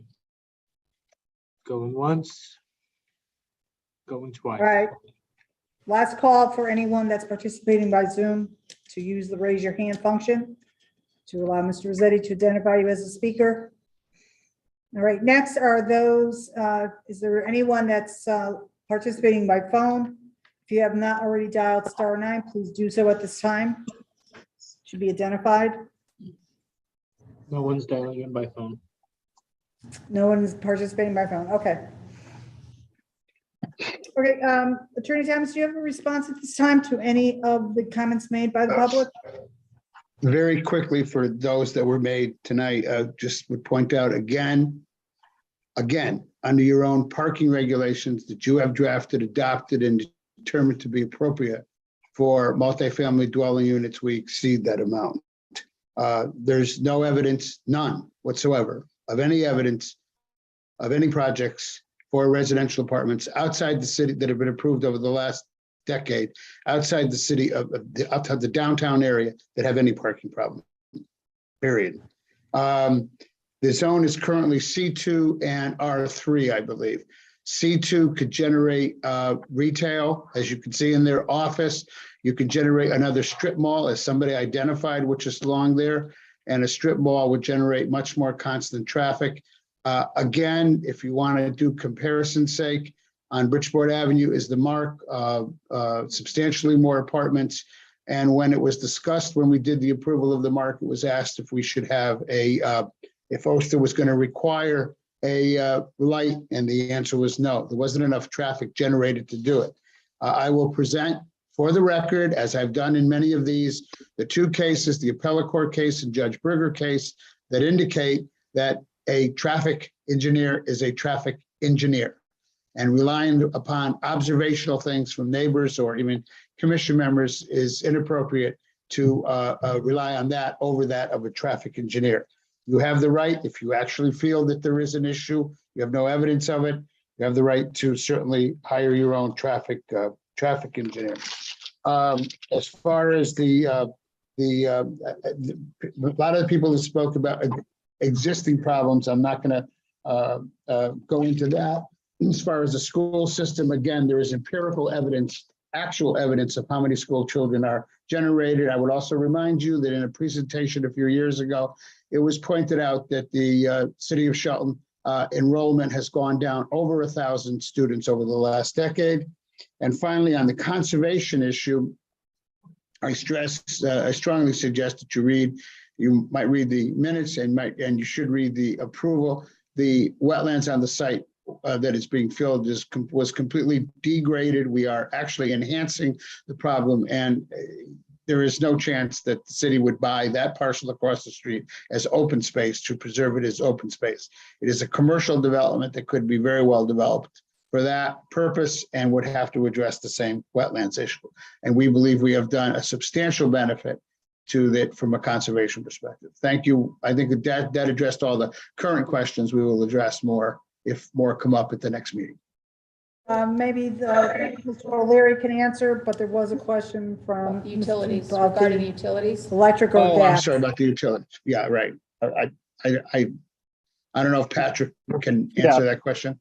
Absolutely. The utilities will be a mixture of electric and natural gas.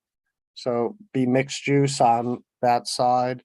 One correction relative to the length of the building, I counted the parking spaces while others were speaking to get the approximate length. And it's 180 feet, not 223 feet. So I apologize for that. Okay. Thank you. Relative to traffic, please go through the traffic report. The levels of service at the signalized intersections out there, they operate at level of service A and B, very high levels of service. Those levels of service diminish a little bit under the no build or the build program, but we're talking about very minor diminutions in levels of service. It's not detectable as a level of service. All intersections remain at level of service A and B. What changes is the delay, the average delay getting out of one of the curb cuts somewhere along the line. And we're talking about an average delay change of about a half second. So I can't speak to specific problems people have seen out there, in the past or major events that have caused issues. But on average daily traffic, the signalized intersections in River Road function very well. Okay, thank you, Mr. O'Leary. So Attorney Thomas, no further comments at this time? No further comments at this time. We would renew our statement that we would hope that you would be able to continue this to the next public hearing night, hopefully the September 21st night. Well, that definitely we would look at the schedule to see what we can accommodate. So Okay. if there are any final questions from the commission? No, I'll make a motion, to keep the public hearing open. Okay, there's a motion from Commissioner Parkins to continue, keep the public hearing open, seconded by Commissioner Kelly. So on the motion to keep the public hearing open from Commissioner Parkins, seconded by Commissioner Kelly, I'll do a roll call. Commissioner Parkins. Aye. Commissioner Motto. Aye. Commissioner Kelly. Aye. And the chair votes aye. Motion is passed. So the continuation of the public hearing for this item will be on the agenda of an upcoming meeting. So we're moving on to our next agenda item. If there are any members of the public who will be leaving at this time, I'll give you a couple minutes to do so.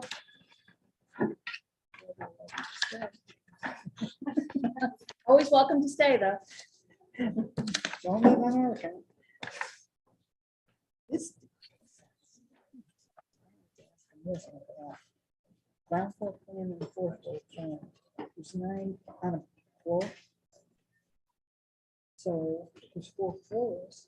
9 times 4 is 36. No. Ground floor is 4. 9 times 4 is 36. No. 9 times 18.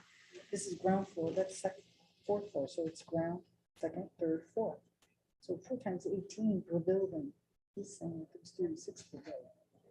There's 9 per floor, times 4 floors.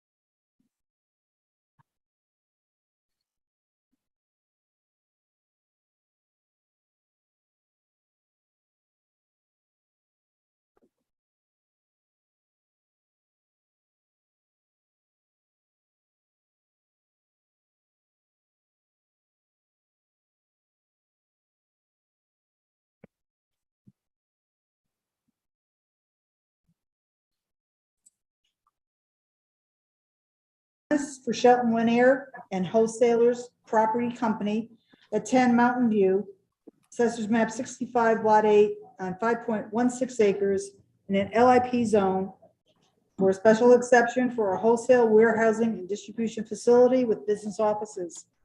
Commissioner Motto, would you read the legal notice, please? Yeah, I can, but it's repeat what you just said. Yeah, but you got to give a Start from the beginning. bounded as. All right.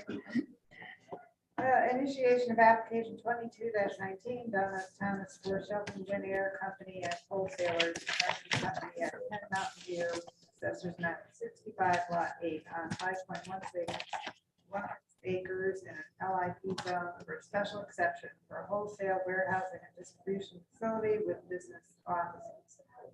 Property is generally bounded as follows: northerly by 2 Mountain View Drive, easterly by 30 Shelton Technology Center, southerly by the Four Winds Association, westerly by Mountain View Drive. Okay, and I'll ask Attorney Thomas again. Attorney Thomas, seeing that there's only 4 commissioners, is your preference to proceed and leave the public hearing open?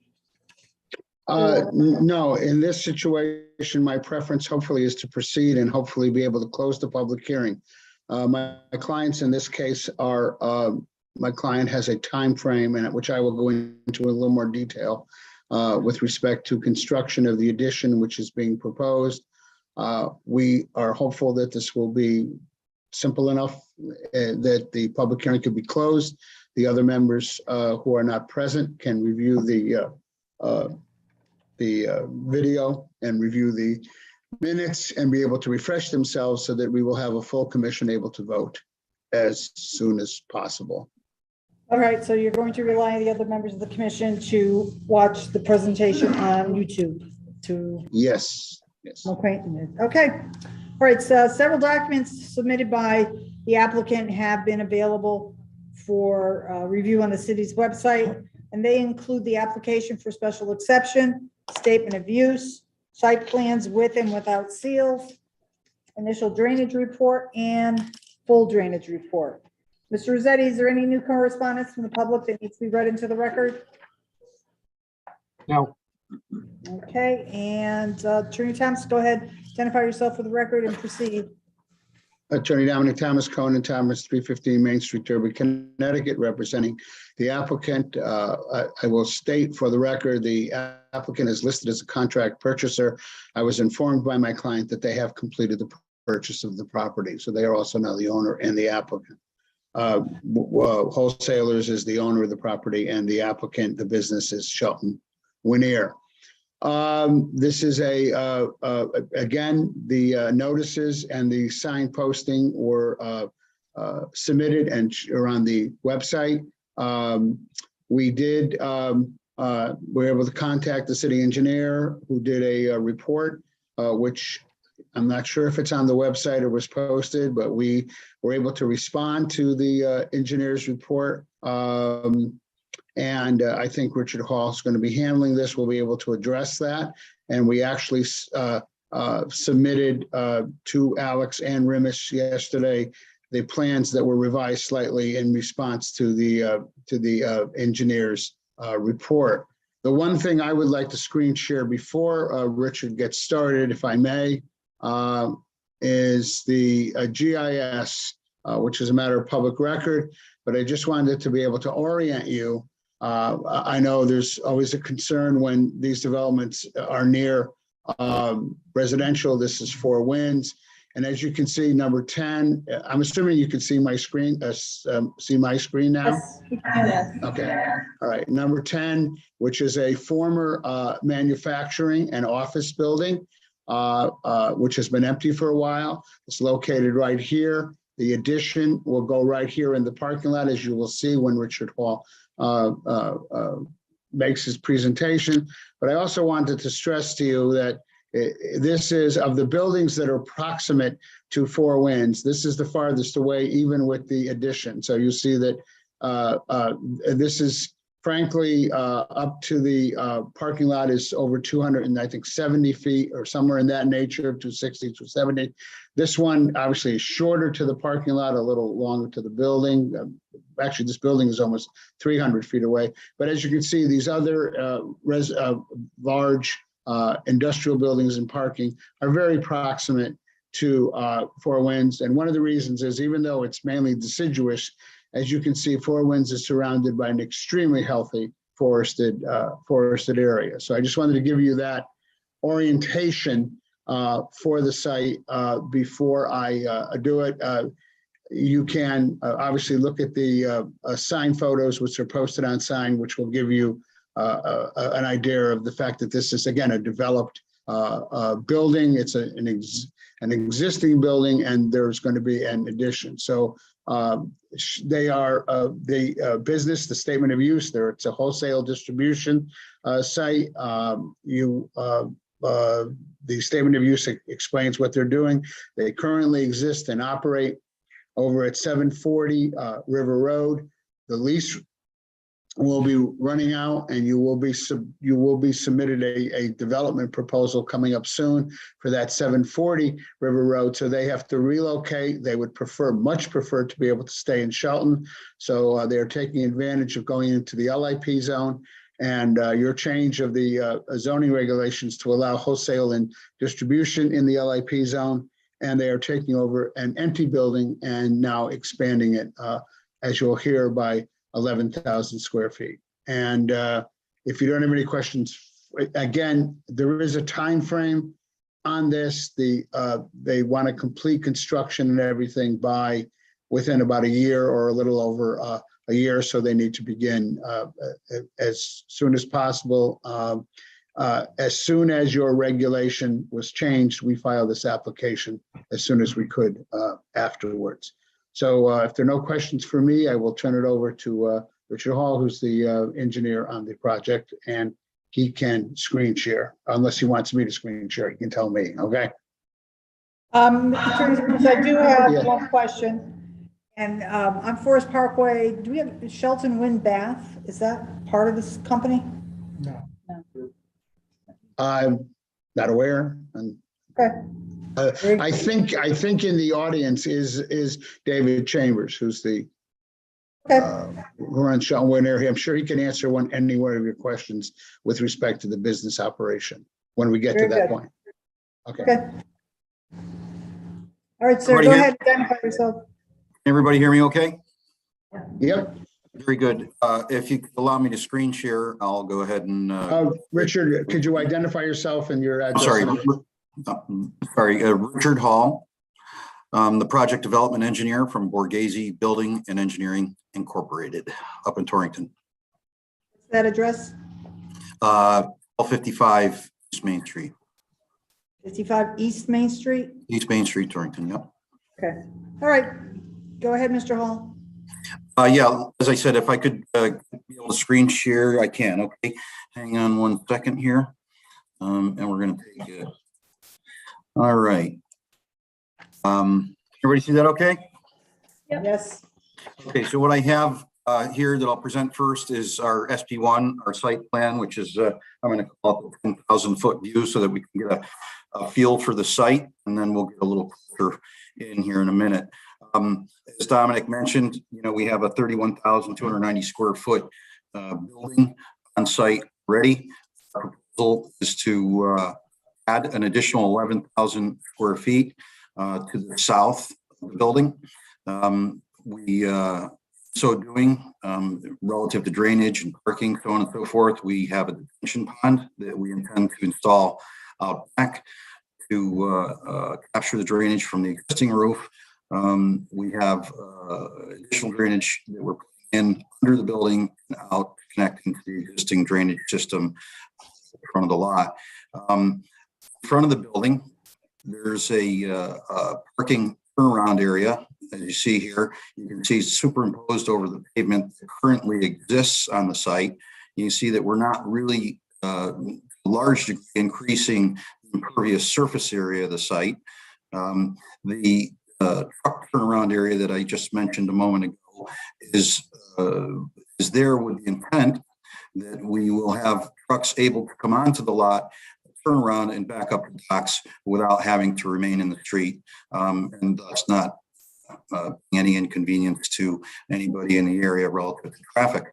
The truck turnaround requires that we add quite a bit of fill. We need to fill this area to a large degree. There's going to be structural fill that's installed under the area where the turnaround goes within 9-12 inches of the pavement, and then we'll go to a process gravel. The face of the slope will be filled with a glacial till or common till and covered with 4 inches of topsoil, seeded and mulched for stability. And one of the things I'd point out is that the toe of this slope here and the edge of the parking lot, the toe of this slope is 150 plus feet or so away from the property line, way outside the residential buffer zone. There will be some clearing required here. That being said, we're going to keep it to a minimum. The map that Dominic presented, it doesn't do it justice in terms of how densely wooded this area is. I was looking at the Google Earth map, and it's quite well treated. There's quite a buffer here between the residential area and where we intend to have the truck turnaround to facilitate the traffic site. Yes, sir. Or yes, ma'am. What change in elevation are you going from to? Right now, the lowest part of that that would be You'll- filled? Is that what elevation?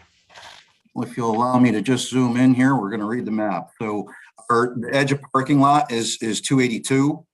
And we're gonna go down to 254. So we're talking about 28 or so feet.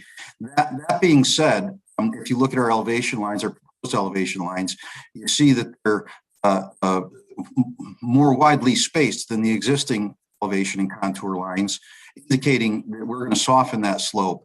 The current slope that's out there right now is quite a bit steeper. In fact, does go down to the 254 line. So we're not really changing much in terms of elevation in this area. It's just from where you see our silt fence delineation line here to the north, where we're going to be filling that the elevation changes. Is your lowest elevation right now at 254?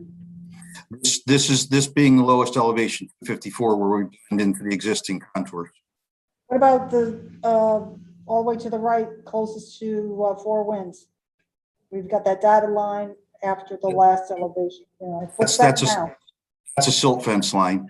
That's at 254. It's at 254 right now? Yep, this line right here is an existing contour, the dotted line. This is an existing contour, 252, 254, and we're going to blend in at 254. Okay. All right, go ahead. Okay, so in addition to that, we're adding some parking, an appropriate amount of parking spaces. Let me just zoom out here and we'll go right to the table. I'll go over here to the zoning table, zoning information.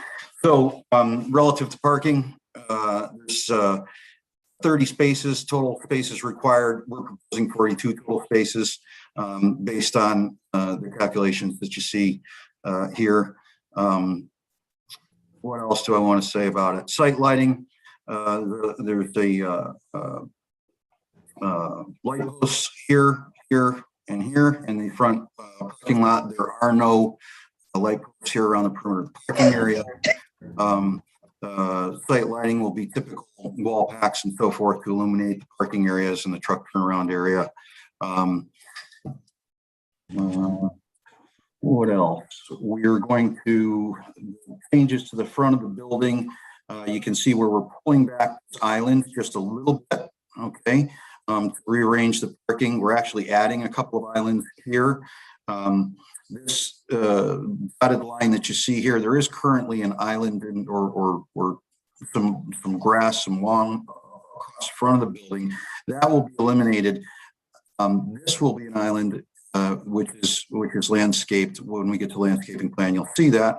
And we're putting in a sidewalk along the entire front of the building and creating a front entryway. So this is where the comings and goings of these customers will be. And obviously this is the area where product will be coming in and out of the building. Am I correct in that there is no circulation around the existing or proposed buildings for traffic? And that is correct.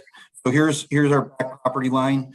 Currently, there is a access, what I'm going to call an access travel drive down this side of the building. Other than that, there is no perimeter traffic. You cannot drive all the way around this building, either as it exists or as proposed. Okay. Has the fire marshal weighed in on that, Mr. Attorney Thomas? Again, we haven't received any fire marshal report. Again, we submitted the full-size plans and everything.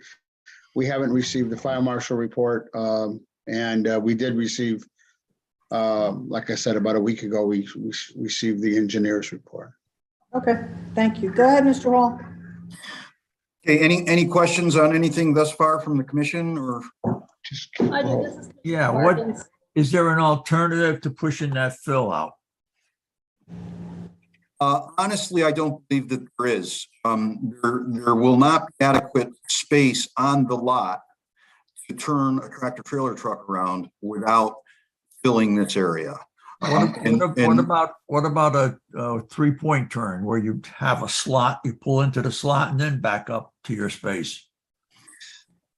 we would still, I mean, if we went in for a 3-point turn, we would have to do it in this direction. The idea Right. was, this area here, thinking about the residents that would come and go from the condominium complex over here, this area along this drive is pleasant. It's well wooded and so forth. If we were going to do a 3-point turn, we would probably end up encroaching closer to the street here. It probably would not be as desirable from an aesthetic point of view. So, we felt that by putting a truck around here, and we've laid in the DOT, turning radius, it worked well for the truck. And how about some portion of a retaining wall to prevent your fill from chasing down the slope so far? Well, obviously you could do a retaining wall. That said, we don't feel it's necessary in this instance that we are 150 feet from the property line, 75 feet out of the residential buffer. We've Borghese have employed this technique of fill and in literally hundreds of instances. The slope is, as I pointed out, a softer slope than what currently exists here. Maybe it shouldn't be a softer slope, because softer slope just pushes the toe further out. Right. So I mean, if we could, I'm not going to say, because I don't profess to be a PE, right? So our professional engineer put this together, and he felt that this was based on good practice and best engineering principles. These were the slopes that should be employed to ensure the stability of the turnaround and ensure that there wasn't going to be any erosion or degradation of the slope. What is your slope? What is your proposed slope? In terms of a percentage, I can't give you that. I can tell you that, if we scale this off, you can see, I think we're doing what the scale is. 1 on 2, 1 on 4, 1 on 3. What is it? I don't have an answer for you. Hang on just a second.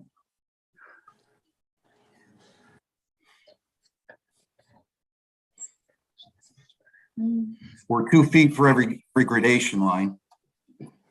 I'm just looking to see if I can relative scale here somewhere. Let me go to site plan 2. So the scale is 1 in 20. That being said, I don't have any relative comparison. It just bothers me that you're going to create a disturbed surface, a significant disturbed surface that you have to worry about restabilizing and controlling drainage, because otherwise that drainage feeds right down into the condominiums. So relative to the drainage, I can answer that question. All of the drainage is directed from the curb on the turnaround back to the site. I meant the drainage on the slope. No, I know you're controlling the parking area drainage. Right. Well, in fact, we've reduced the amount of slope that natural rainfall is going to fall on. We've reduced that surface area. So if anything, we'd actually reduce the amount of surface drainage down to that area, because all of this, which was previously outside the paved area, would have then drained down into that residential area via the existing slope. And we're actually picking up quite a bit of that slope and directing the water back onto the site. So the only thing that the only water or surface drainage is that which is going to fall rainfall on this slope, which is a smaller surface area than what currently exists.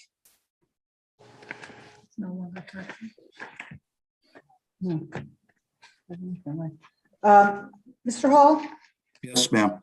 on the way that the addition is designed with the 4 garage bays or overhead doors, this building would not accommodate a truck or tractor trailer being pulled in all the way straight in, and then after it's unloaded, backed out. That's just not a possible. I only asked that because I did work at a company that had that kind of setup. Yeah, no, ma'am. The building as designed would not accommodate that. And relative to, the practicability of that on the site. Obviously, Mr. Chambers' objective is to increase square footage for warehousing and storage. We would have to take a portion of a building to do that because we're tight on space and come in and turn around back onto the dock anyway. Also, possibly we can, possibly we can discuss that a little more when we get to the floor plan portion of the presentation. Okay. Sure. One other question I have before we go any further, to the left of the existing building, you've got this ovally kind of area and it says ledge in the middle. Could you describe that area? Is it not conducive to have that wraparound kind of park driveway? No, Madam Chair, it is not. If you walk on the side of this building, what you're going to see, these buildings in this area were basically built on a rock pile, and there was clearly a lot of blasting to make it happen. And if you walk down the side of the building and look to your left, what you're going to see is a rock face, a fractured rock face that extends 15 plus feet in the air. So this, do anything with this would require blasting and whatnot, which just we don't feel would be acceptable with the in the residential area. Is that all exposed at this time, or is it somewhat wooded? It's exposed on the face and up over the top edge. It's got it's treed to some degree. It's not all exposed rock. It's brush and trees and so forth. Okay, and then on the right side, in the area before the overhead door that's on the right, there's a little square that says property or something on with trap type D, whatever. To the left, those are parking spaces that are grayed out. So that those got you right here. So this is. Are you wanting me to explain this note? Not the note, but that in that area, don't you have parking spaces that are grayed out? Currently existing. Yeah, those are currently existing ones, but That is correct. they would be removed. You're taking them away? That is correct. Yeah, Where are they going to be at the replaced? service yard. Over here. Over here. Where are you replacing it? We're not replacing them. Really? What about in the front where it says front left corner, 75 street line setback? Yeah. So this already exists. All this already exists. Yeah, so on the left side, it's grayed out, but on the right side of that section, it's darker. So are those? So let me clarify. When I say we're not replacing, they're not replacing all these. We didn't take the approach that we're going to try and relocate all of this parking to some other place on the building because, quite frankly, we don't need all that parking. The grayed out area is parking which already exists. The solid lines are what we're proposing to put in. So we're adding handicap spaces in the front of the building. We're adding an island around an existing transformer pad. We're adding an island here as well. So, This is Commissioner Parkins. How many employees are there? there's not expected to be more than 20 employees on site at the moment. Where are they parking? The employees will be parking probably down here and at the left end of the parking area. Where was your hand going? Here. Right there. Yeah. So it's existing, it's not new, which is why it's great. That's correct. Yeah. That's the other ones are new. Okay, so you've got 20 employees. 30, 42, you still got 45 parking spaces. I think he said, 42 or 45. Okay. So this is wholesale, but you still have like contractors coming in to pick up equipment, correct? Purchasing? Right. So as a HVAC wholesale business goes, there will be people who come in through a main entrance that go to a service counter. They will, pick up small parts there, perhaps some small parts through an overhead door here. Dave, you can jump in if need be. And then larger components would be picked up off the dock more than likely, and also Win Air deliver products as well. Okay. Again, Are there this usually- this Attorney Thomas again, the statement of use and everything is based on the existing operation. So the parking is actually more than abundant and probably even with the maximum of 20 employees on the spot would result in most of the spaces being empty, but we had to comply with the parking requirement. Right, okay, Mr. Hall, is it expected that something, piece of equipment or an order or whatever is so large that the person picking it up would have to go over to where the overhead doors are and they couldn't be accommodated by going in the main entrance? I'm going to defer that question to Dave. I believe that some components would have to be loaded on a truck, yes. Yeah, again, Mr. Chambers is here to answer those questions. I was hoping we can get through the engineering and stuff, and then Mr. Chambers can speak to, and respond to your questions. Okay. All right, Mr. Hall, what else do you have for us? Okay, I'm just gonna, unless there's any questions, basically this, the site SP2 is the same as SP1. Just we'll have a look at our landscaping plan, what we have currently proposed. When I spoke with Alex in his office, we talked about proper buffering of outdoor storage areas, so on and so forth. So we have varieties here in the back to shield visually the outdoor storage area. We have trees going in along the top of slope and the truck turnaround. We're putting a new tree out here in these islands, a couple of trees out here, and then a number of plants around the building. We can zoom in on. I don't know that you want to get into this level of detail, but here's our planting legend. So for instance, along this, the top of this hill, we have 3 Norway spruce. We have 3 of a Serbian spruce. And we have 4 of a Norway spruce. Is that correct? Yes. Here, these are actually red maples. We have some daylilies going in. So the idea is to make the site as attractive as possible with landscaping and to shield from view any goings on. Even though this back property boundary, this is an E1 zone, as you can see here, it doesn't face the residential area. I'm going to ask Commissioner Motto if the planting schedule is appropriate. I haven't found it on here. It's on SP3 and it says red maple, Red maple. Norway spruce, Yeah. Serbian spruce, dark American arborvitae, little princess spirea, and golden yellow daylilies. Yeah, well, I think you could do better with more native plants than what you have here, if you don't mind. Okay, Mr. Hall, did you hear that? I did. She said we could do better with more native plants. We'd be happy to take suggestion on if you would like to replace something with something else. We certainly can consider that.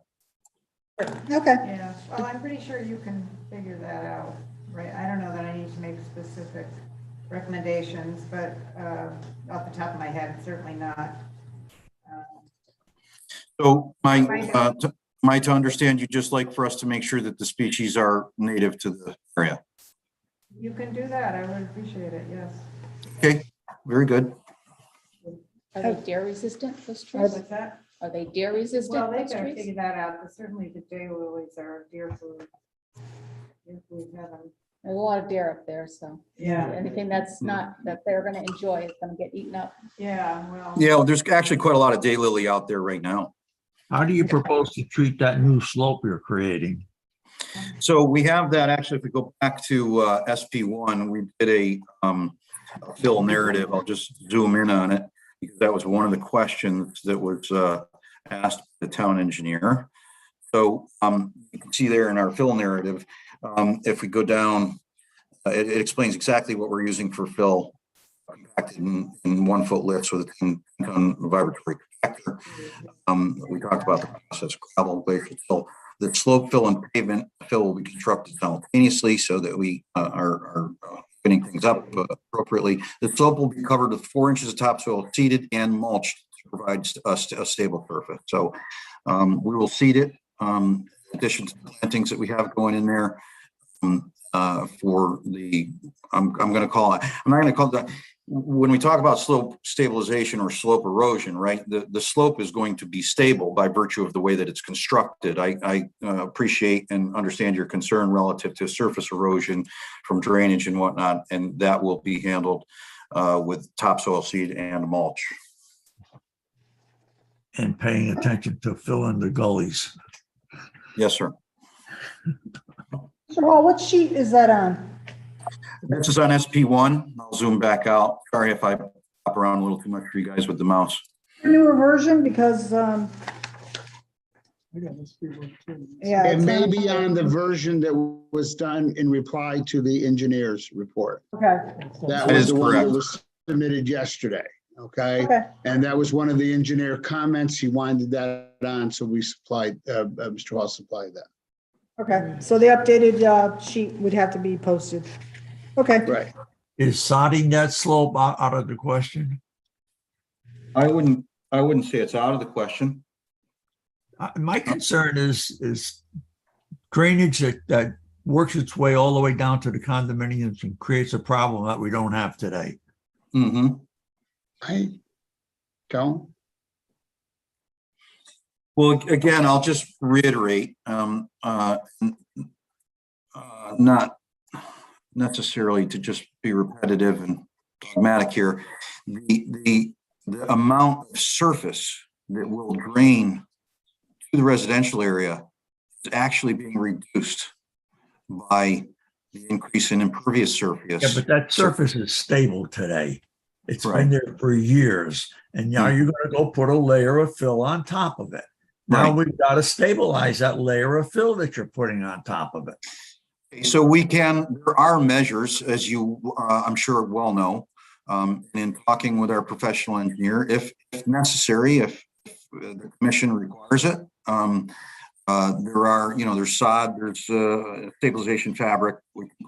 We, however, find that not to be necessary. Again, we've done this, used this particular construction method, Borghese, in hundreds of applications where we apply 4 inches of topsoil, seed and mulch it, and the slope is fine. The vegetation takes over, it stiffens up the slope and it's fine. Again, that being said, if there's something that you would like for us to propose to you, we'd be more than happy to do so. We don't see it as an issue. That being said, again, we're happy to do whatever we need to do. Okay, thank you, Mr. Hall. Continue on. Okay, we've looked at that. We've looked at, no more questions on the landscaping. I don't think there's just some details of our sedimentation and erosion control. I won't go into detail on that. Stuff is all posted up. There's some detail on our paving surfaces, our curbs, and our structures, our planting and our signage and so forth. I will now go to the architecturals. So this is what the building is going to look like from the outside.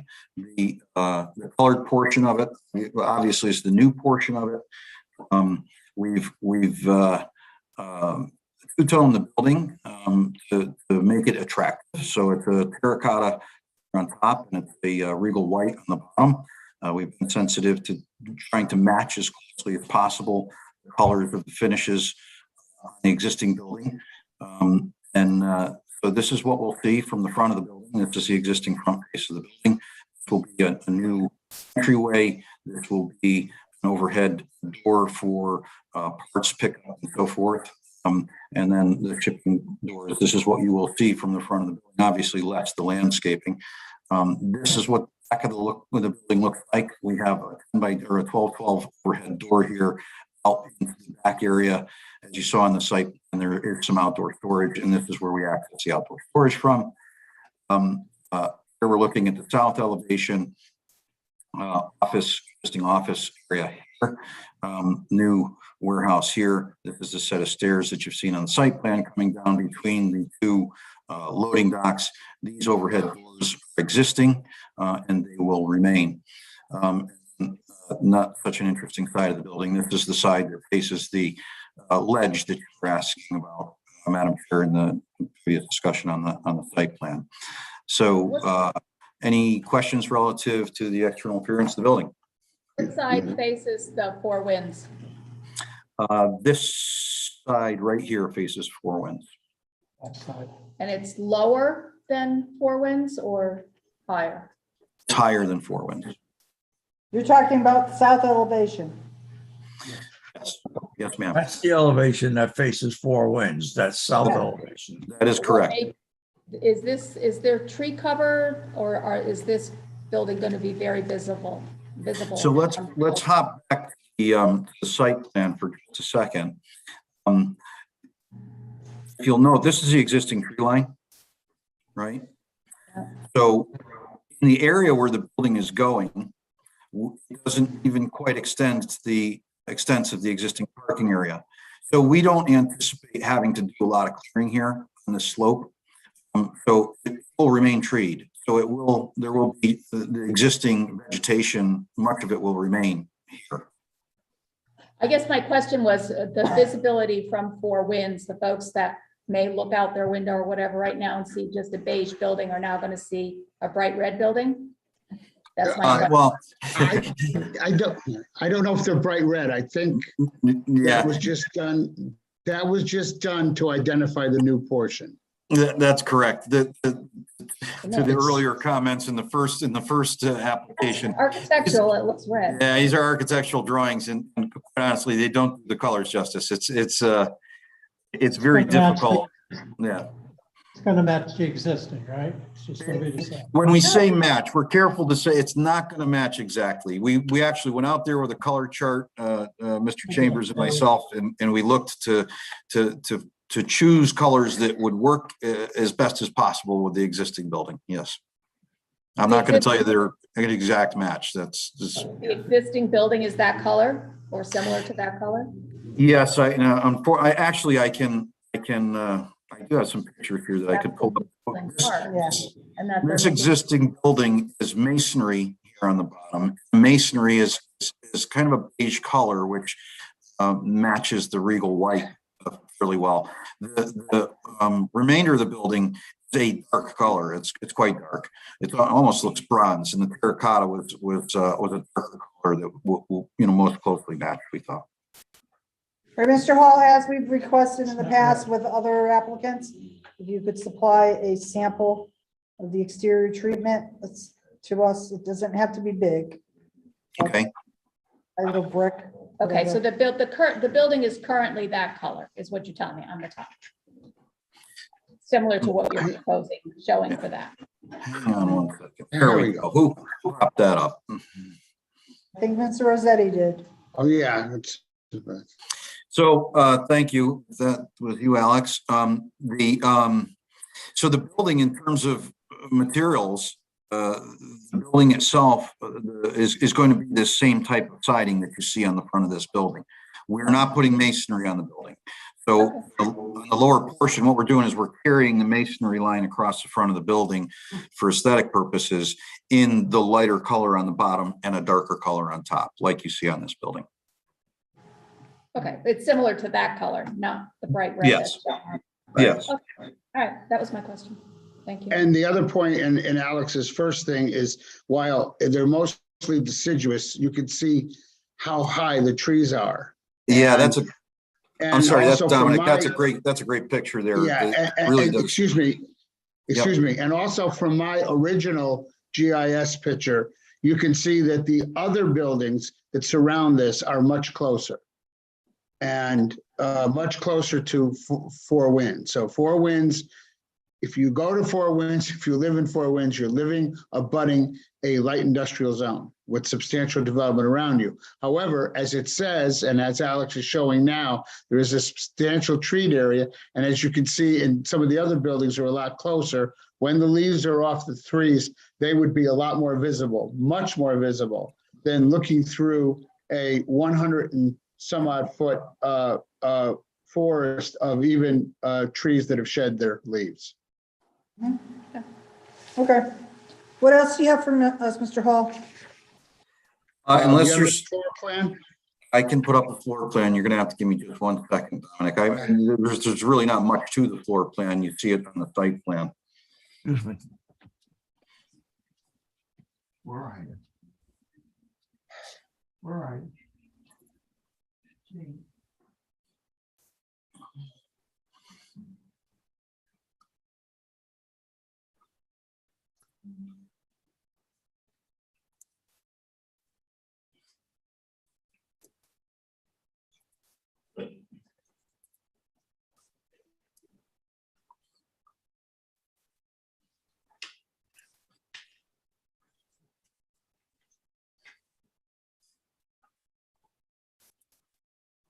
Ay, ay, ay. Uh,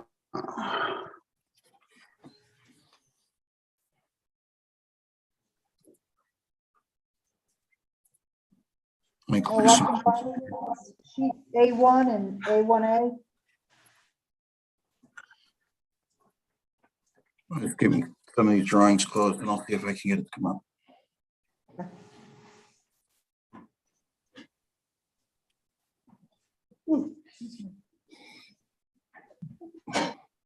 May have lost my VPN connection. Yeah, it's been a little fuzzy.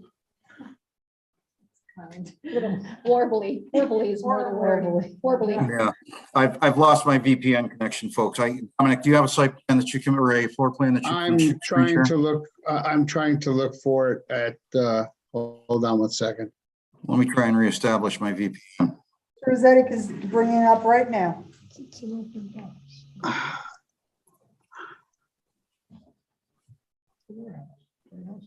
It's coming. There you go. Okay, perfect.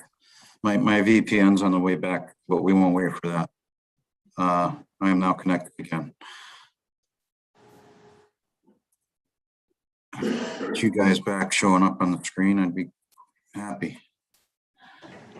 Okay, Mr. Hall, can you see what we see I'm- on the screen? I'm trying to get to you guys right now. All right. Yeah, I can see. Okay, I'm back. I got it. Okay. Yep. I apologize, folks. I'm actually up in Maine right now on vacation with my family, but That explains it. The main word. should have told you that in the first place. Over the river and through the woods and up over the mountains and down the valley. Yeah. I'm really sorry. Surprised you even have a connection, let me tell you. And I do appreciate you putting up with the, yeah. So, Alex, if you could just zoom in just a little bit for my old failing eyes. Thank you. So what you're looking at there to the left is the existing office area. And we are in fact going to be making some modifications as a further down the road to the office area, reconfiguring it for Mr. Chambers to suit his business needs. What you see out behind the office area to the top of the plan is the existing building, which is basically, as you see it there, there actually is one other small structure on the north wall of the building, which is a small enclosure with a mezzanine over top of it. It looks similar to the mezzanine that's shown down in the lower left corner of the front of the existing building. What you see on the south side of the building is our addition, and the diagonally hashed area that you see there is what we call a sacrifice bay. That bay of the building is designed to take additional snow load from drifting conditions that may occur as a result of putting the two buildings next to one another. Then just south of the hashed line is where the building jumps up to just under 30 feet in height at the high eave and slopes down to about 28 feet at the low eave. At the very south end of the building there, and you see, as we've seen in the site, and the loading docks across the front and so forth. It's relatively benign floor plan, there's not a lot to say. If anybody has any questions, I'd be happy to answer them, but that's really all I have to say about the floor Yeah. plan. Commissioner Kelly has a question. What Sure. is the height of the existing building? The height of the existing building, let me look for just a second here. You had to reconnect. You're coming through a little bit better now. Yeah. Let me see if I can, I just closed all my drawings so I could try and get where we projects. There we go. Alex is doing a wonderful job for me. You can see that the eave height on the existing, or the top, the ridge height on the existing building is just short of the low eave on the sacrifice bay. So if I'm gonna call it approximately 23 feet. 23 feet and the other one's 30 feet. That's right? correct. Yep. All right, is there a reason to make it higher than the existing building? Just There is actually. It's for vertical utilization of the building. Mr. Chambers needs to be able to store to a height of 25 feet to make the building work, quite honestly, in terms of square footage of storage, which is multiplied by, you know, how many racks you can install in terms of 3 racks high, 4 racks high, et cetera. Well, those window looking kind of squares that are above the overhead doors, that's a storage area. I'm sorry, Madam Chair, I didn't understand the question. In the west elevation, Yeah, you have one very high overhead door and 4 normal size ones, I would guess. that's correct. So the 4 smaller ones that you see are 8 by 9 foot standard overhead dock doors that you would put a dock seal around, back a tractor trailer up. But that's not what I'm asking. I'm just saying above that are 4 white squares. Is that Yes. what you're referring to as where the storage area is going to be? Well, those 4 white squares are actually intake louvers for summer ventilation in that building. Yeah. There will be storage on the other side of those louvers, not directly, and that's the reason we actually put them there, is that you're not going to put any storage right, over top of your dock levelers and so forth. So it makes them unobstructed on the backside. That's for the reason why you have a building height of 30 versus 26. That's correct. Okay, that's all we need to know. Is the new building connected to the old building? Yes, it is. There's on the existing building, if you want to go back to the floor plan for just a sec, Alex, that would be great. here it is here. I guess I didn't understand snow collection thing. So you can see the connection there. The connection is at the sacrifice bay, and you can see there's a walk door. There's actually both an overhead door and a walk door to the west side, on the west face of the new addition, right in that south wall there. There you go. There's where we're connecting. And there's the walk door, and there's an overhead door right next to it to the left of it. Perfect. And then there's a 12-12 overhead door back in the back wall. There you go. That's a connection as well into the new building. So those are the passages from the old building to the new. And just to point out, the warehouse space, the large area of the existing building that was manufacturing is warehousing space also. Mm-hmm. Okay, anything further? I don't think so. I think Mr. Chambers may be in the audience. I don't know if he's going to speak to explain to you a little more about the business, but you can look at the statement of use, which details the type of business, details the parking, and details the hours of operation. With, again, I've put in there usual language with obviously subject to business variables, but if Mr. Chambers is there in the audience, I think if he can answer any questions you have as to business operation. Okay, before we do, is there anything on this drainage report, the very last page was the watershed map? Is there anything significant that we need to know? No, the city engineer looked at it and addressed it. And in fact, conversations with the city engineer began long before you even passed your regulation allowing this to be done so we could address the issues. And he did have a comment about drainage, and Richard, I think it was addressed about the, I'm sorry, the detention pond, and I think it was addressed, correct? That's correct. It was relative to the outflow structure. And the 8-inch pipe regulates the outflow of the drainage pond to the catch basin, which is connected to the storm source. And obviously we will comply with all of the city engineer comments.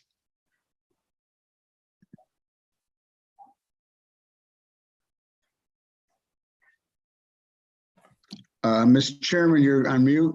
City of Shelton's on mute. Alex, oh, okay. Madam Chairman, you are on mute. I Were you asked saying Mr. something? Chambers. Yes, I asked Mr. Chambers if he wanted to address the commission, and he's now seated here at the conference table. So if you'd like to identify yourself and your, David Chambers. come a little closer. David Chambers. Uh-huh.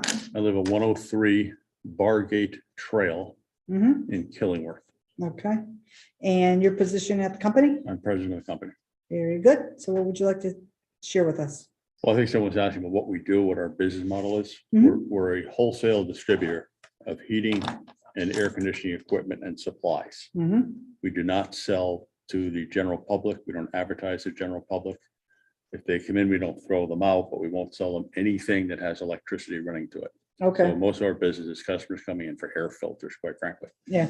So it represents a minuscule amount of our business. So we don't have residential, we don't have people coming in and out. We sell, if your furnace in your house fails and you call an HVAC contractor, the HVAC contractor would buy the material from us. We would sell it to him and they would resell it to you. Okay. What kind of vehicle traffic do you expect for deliveries or for your stocking? Traffic coming in. Tractor trailers. Understanding that, we can go like this. Yeah. I would say an average of 6 a day incoming tractor trailers. Yeah. And then, And customers coming to the counter, they come in with their utility trucks, Sure. utility body trucks, pickup trucks, that kind of thing. We probably in the course of a day, probably, I'd say 30 or 40 in the course of a day. what's your hours of operation gonna be? 7 in the morning to 4:30 And do you? and 8 to 10 on Saturday. Okay, and then do you stop counter service at a certain time? We or- stop it at 4:30. At 4:30. Sometimes, Mr. Angles, what was meant? Can't hear. Can't hear? Nobody's using the microphone. It's this thing for the remote. Doesn't work. Maybe if you move in the middle and Here. closer to I'll that change seats. microphone. Yeah, that's a good idea. Thank you, Alderman. okay, is that better? Is that better? Yeah, just Okay. move that in. He's speaking to that. I don't know. They can plug it, yeah. Okay. All right, so you were saying there's average 6 tractor trailer deliveries a day, give or take. Right. About 30 for your contractors that Probably would come 30 in. to 40 trucks a day, Yep. pickup trucks, that kind of thing that come in. Yep. And then your hours are 7 to 4:30 Monday through Friday, 8 to 10 on Saturday. Right. Okay. So there's no tractor trailers that come in to deliver when you're not there. They don't. Never. Mhm. I shouldn't say never. Once a year, we might show up and there's a guy waiting out the street, but it's very rare, Yeah. very rare. So you do communicate that they should not arrive before 7 because we don't. have enough- 98% of them are required to make appointments. Oh, really? Yeah. For So, your deliveries? for deliveries, yeah. Oh, son of a gun. All of our major suppliers know they have to make appointments. Oh, that helps So on they an appointment they'll basis. call days in advance, even a week in advance. Can I get a Yep. truck in there next Tuesday? We'll say fine at 2:00. So Alright, most that's of those good. trucks are scheduled. Yeah, so you just don't have a long queue. Right. Somewhere. Right. Yeah, okay. Very good.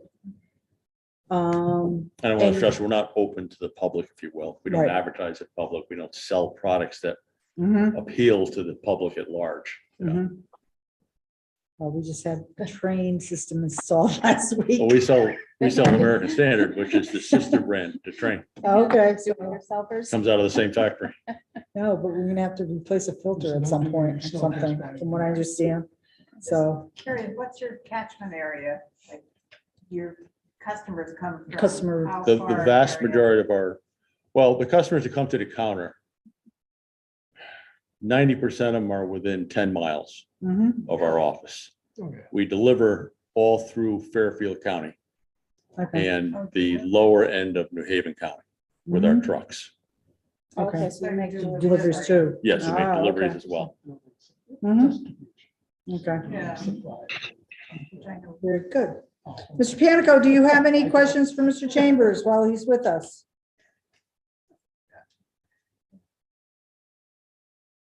Mr. Panico? No, I still am trying to puzzle the best way to handle that slope on the right-hand side, but Yeah, we'll but- work something out.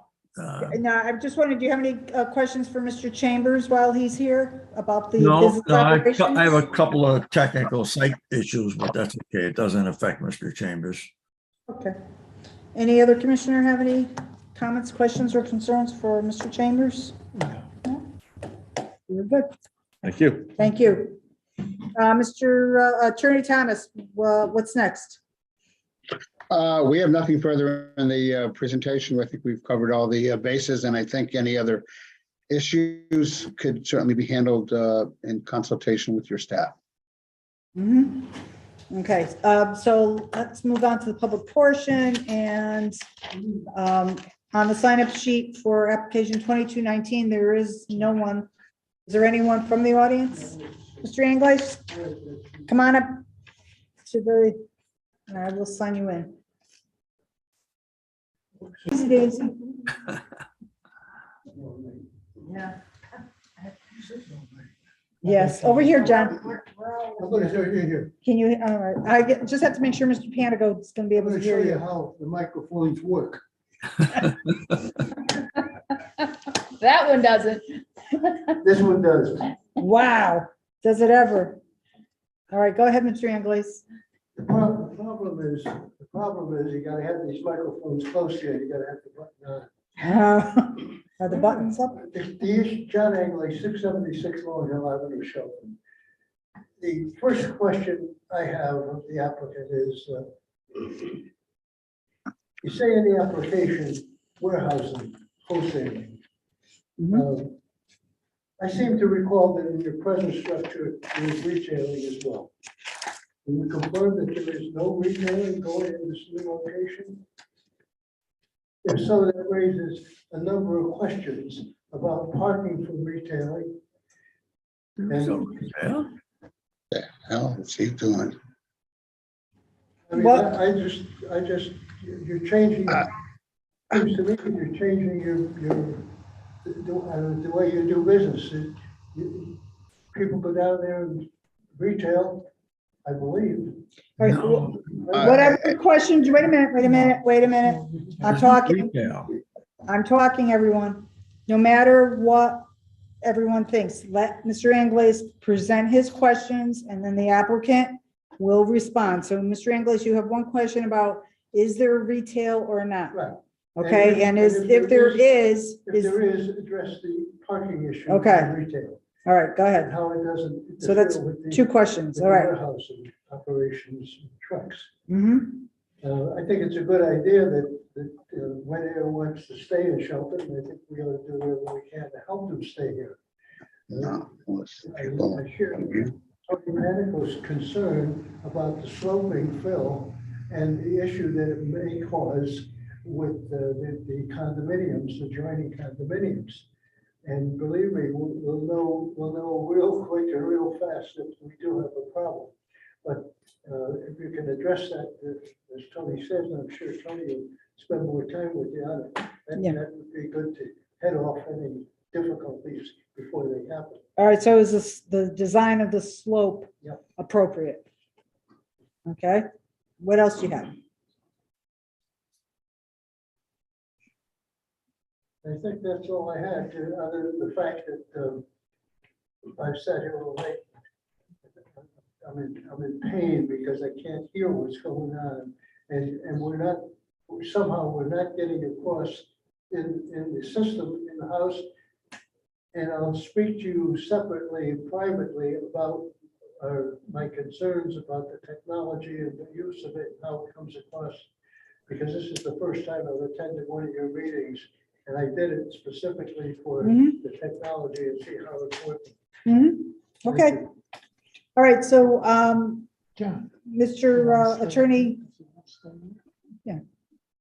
Attorney Thomas, do you have some response right now? Well, I think Mr. Chambers answered that there were some people that come by for small items such as filters and everything, and that it is very rare. They don't kick Not the them out. general public.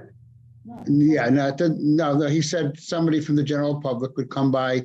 Sometimes they stop in because they're looking for a filter for their furnace that they bought. That's what he explained. He said it's extremely rare when somebody from the general public walks in, they don't grab them by the back of their pants and push them out the front door. If they need a filter and they have a filter, they will sell it to them. And he was very honest and open with that.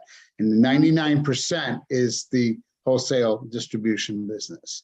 But he was upfront saying, yes, there is a person that sometimes comes in because they know their furnace was purchased or somewhere there. They call the, what do you call it? They can't find a filter at Lowe's or Home Depot. And I assume they go, let me go try Winair. So that's a rare occasion. So it doesn't need to address, and it certainly hasn't created any issue in its existing place. I think the question on the slopes was answered. And again, I'm reiterating the same thing with respect to the light industrial zone. First of all, was there before Four Winds. So that needs to be said. I know people say, wait, well, it was there. It's a light industrial zone. And when you looked at the picture that I screen shared at the very beginning, all the other larger factories that surround it are all substantially closer. And their parking lots are substantially closer than this. And the slopes are substantially the same. And in some cases, as you go towards, I think the UBS, what used to be the UBS building, I think they're more to grade to some extent. So what I'm saying is that, the slope was answered. Certainly we'll do things that if turf is better than the design, we can have a discussion with your staff. But I think when Alex showed the picture, you saw the extent of certainly the spring through fall blockage. And I think when you have even a deciduous forest that is that deep, it is very difficult to see through. Okay. All right, so is there anyone else in the auditorium that would like to make any kind of comments on this particular application? All right, Mr. Rossetti, we'll move into the people participating by Zoom. Is there anyone participating by Zoom that would like to address the commission? Please use the Zoom raise your hand function to allow Mr. Rossetti to identify you as a speaker. Is there anyone there, Mr. Rossetti? Yep, there are two people who've raised their hand. One of them is joining now. Her name is Aime, I believe. She should be able to speak in just a second. Okay.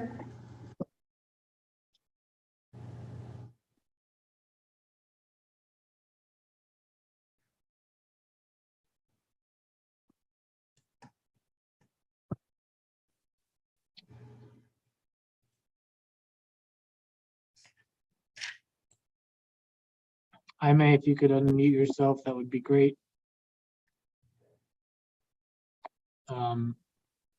Okay, in the meantime, I'll call up the. No, I'm sorry, I'm here. I didn't realize I was on mute. Pardon me. Can you hear me?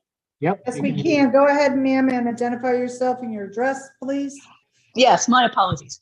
My name is M.A. Fraser. That's spelled A-I-M-E with an accented U. Last name Fraser, F-R-A-S-E-R.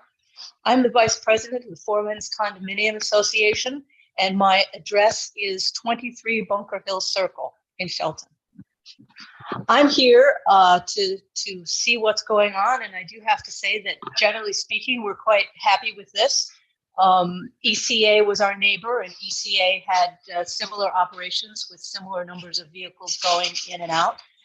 But we do very much appreciate the commissioner's questions about that slope. That is extremely steep there, and whatever gets done probably won't be bad, except that there is a wetlands area below that, a kind of swampy area that's has water at times, and we just would like to make sure that that area is that the runoff is contained or managed in a way that's appropriate to that area that won't change its character very much. That's all. Okay, thank you, Ms. Frazier. And Alex, who is this next person? Next gentleman is John, coming up.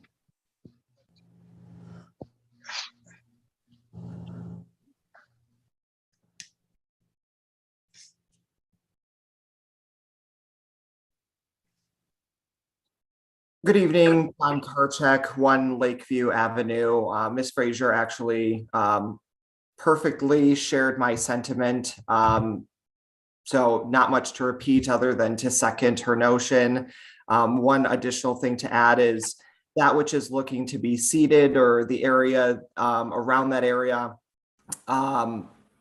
If there's any potential way to include some pollinator-friendly seeding so that it's not just grass in that area to keep some of the natural characteristics, would reduce long-term maintenance cost and would add to the natural character of the area.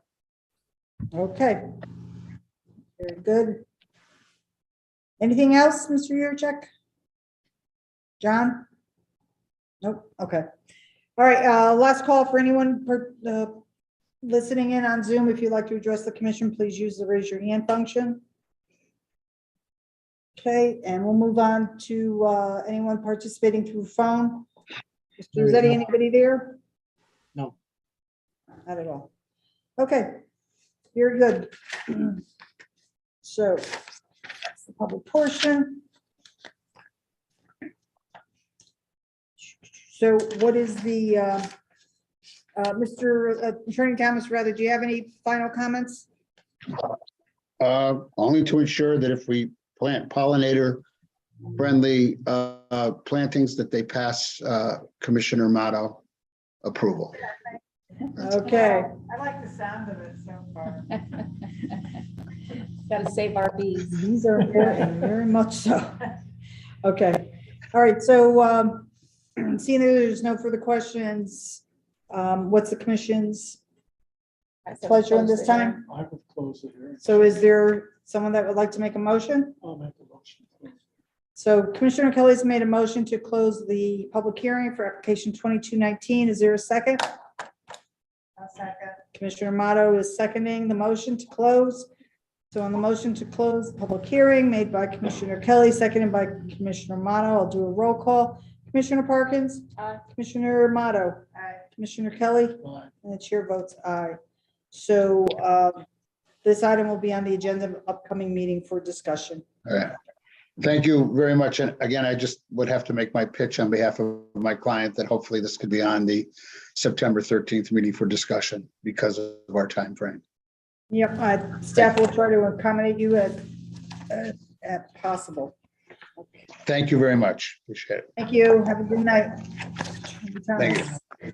Jane, Madam Chair, would you like, before we move on, would you like staff to prepare any a motion or anything for this application, or would you like to wait?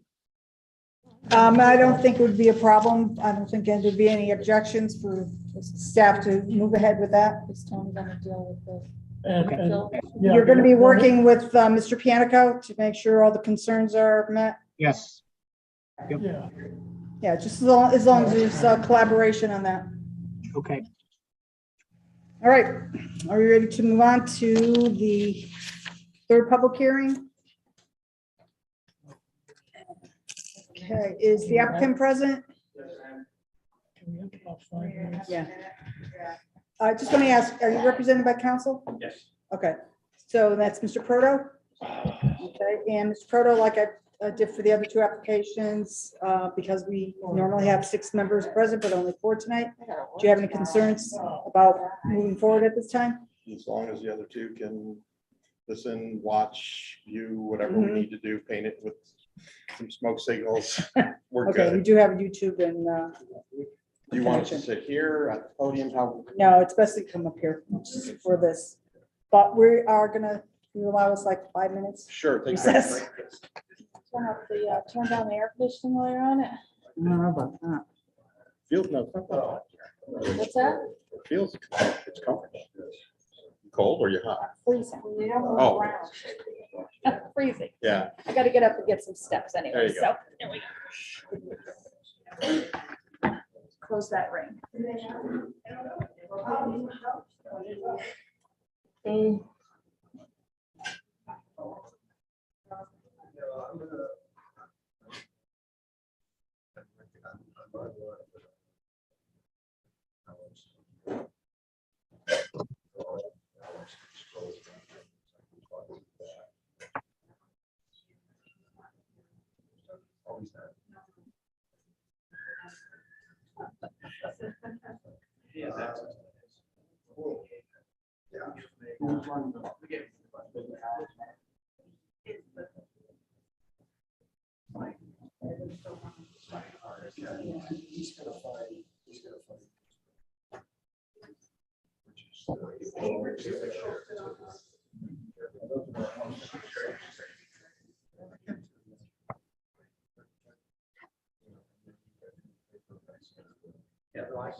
Yeah.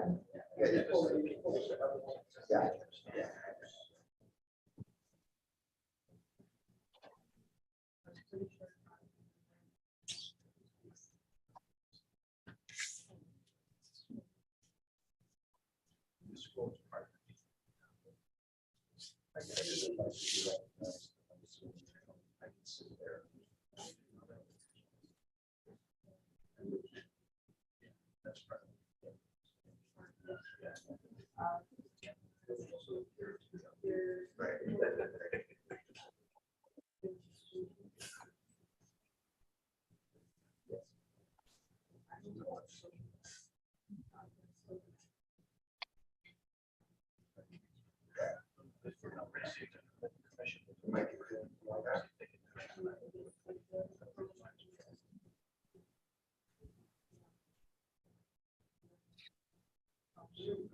Chilly, isn't it?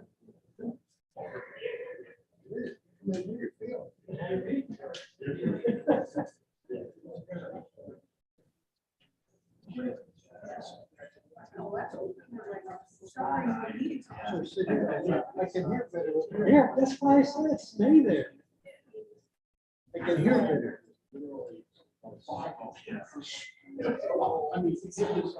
Sticking with us? I can't hear, I can't see. Well, we can't see either. That's why I bring my own. But the first area was. This equipment is not conducive to in-person. Oh, no, no. What do you get, Dan? That's right. Paying the big bucks. John, I've been telling you that for the past 15 years. Nobody listens to me though. We give up. Yeah. All right, ladies and gentlemen, it's now 9:10 and the commission is reconvening. And all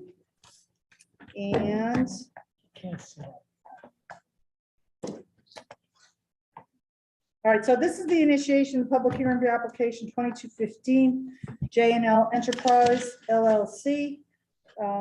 Commissioner Motto, would you read the legal notice, please? Sure.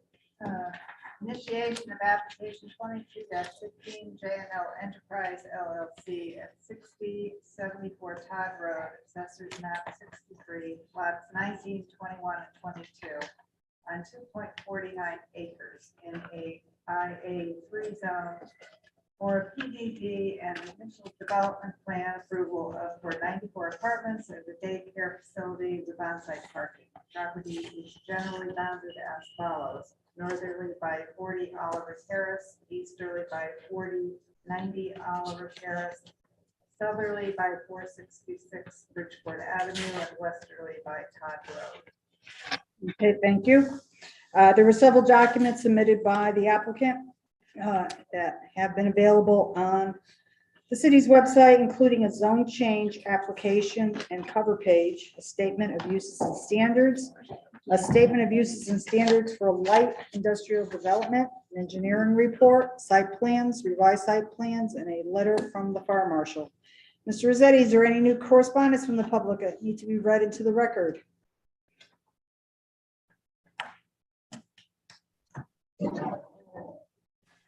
Could you repeat that, Mr. Rossetti? Sorry, I'm back. Okay, any new correspondence from the public that needs to be read into the record? For Todd Road, no. Okay, all right, so would the applicant please identify yourself for the record and proceed? And it is 9:15. This most likely will be a continuation anyways. So it's not that we want you to finish by a certain time, it's just. You want us to hurry up? No, I don't like to impose a time limit on people or tell I think we'll put that before 10 o'clock. them. Yeah. Do you want us to turn this mic, so we have. so folks can Yeah, hear it's, you? this thing is the one that goes. Well, that's a mic too. Yeah. That's a mic, too. Oh, I Yeah. thought, oh, I'm sorry, I thought that was a speaker. No, It's a multi-purpose. and I think it's a camera. The heck is cool. Actually, it is, it's a camera. Yeah. All right, so who's gonna start? Do we have this, are we sharing screens? What are we doing? Alex, do we have Jim Swift sharing his screen, or are you able to put the plans up? I have enabled Jim to be a panelist. He has to confirm it.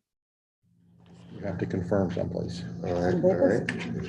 But Zoom, I can also pull up the plans. this panelist. There. I've been promoted. Woohoo. You're the man. Okay. Go to the survey. Jim Swift.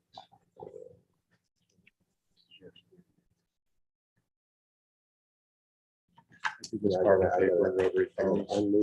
I'm gonna start video. Downhill after manual type. It really did. We all Start Video and. Well, most of us. did. At least everybody at this table. While he's figuring that out, I can kind of start. Okay. We can get going. We'll Turn it- get that out, because all we're seeing now is the top of Jim's head. All right, go There's ahead and Jim. identify yourself. So, for the record, my name is Benjamin Proto. I'm an attorney with an office at 2885 Main Street in Stratford. I represent the applicant. With me this evening is Jim Swift, who is our engineer, and Patrick Rose, who is our architect. The proposal here today is to build a multifamily residential apartment complex at Todd Road. We think this particular piece of property is uniquely and ideally suited for this type of development.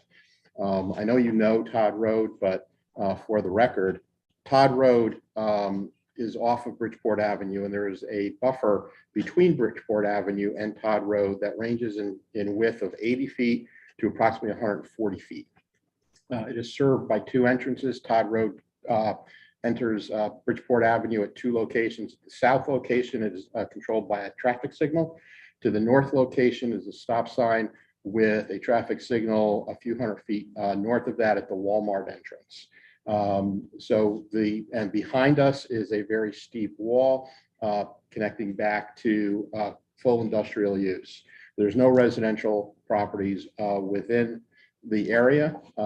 It is predominantly vacant land at this point. There were two buildings on the lot. Those buildings have been removed. There's an existing building at 60 Todd Road, which is we were going to utilize, if you remember from our initial workshop, we were going to utilize a portion of that, approximately 50% of that building, as an amenity property to the apartments. That has since changed. Unfortunately, we weren't able to have the second workshop due to the moratorium. So what we've done is we've taken everything out of that building. That building will be a standalone singular use property. And what we've done is we've taken the amenities that were in that building and put them into the main building. And the amenities that we're talking about are amenities that are now being sought in these types of buildings, and they will have predominantly workstations. So meeting rooms, Zoom rooms, technology, business centers, the ability from people who are working from home to have access to office type facilities. These facilities are in demand now, not only from employees, but also from employers, as they're having more and more people working from their home. So to have access to basically an entire office at your property is very desirable for the tenant as well as for the tenant's employer. Originally, if you may recall, we had proposed 92 units. We reduced that to 86 units. And the parking situation, there's approximately 100, I believe 114 parking spaces that are designated to this particular property. However, the property that houses the current building will be utilizing parking there through an easement,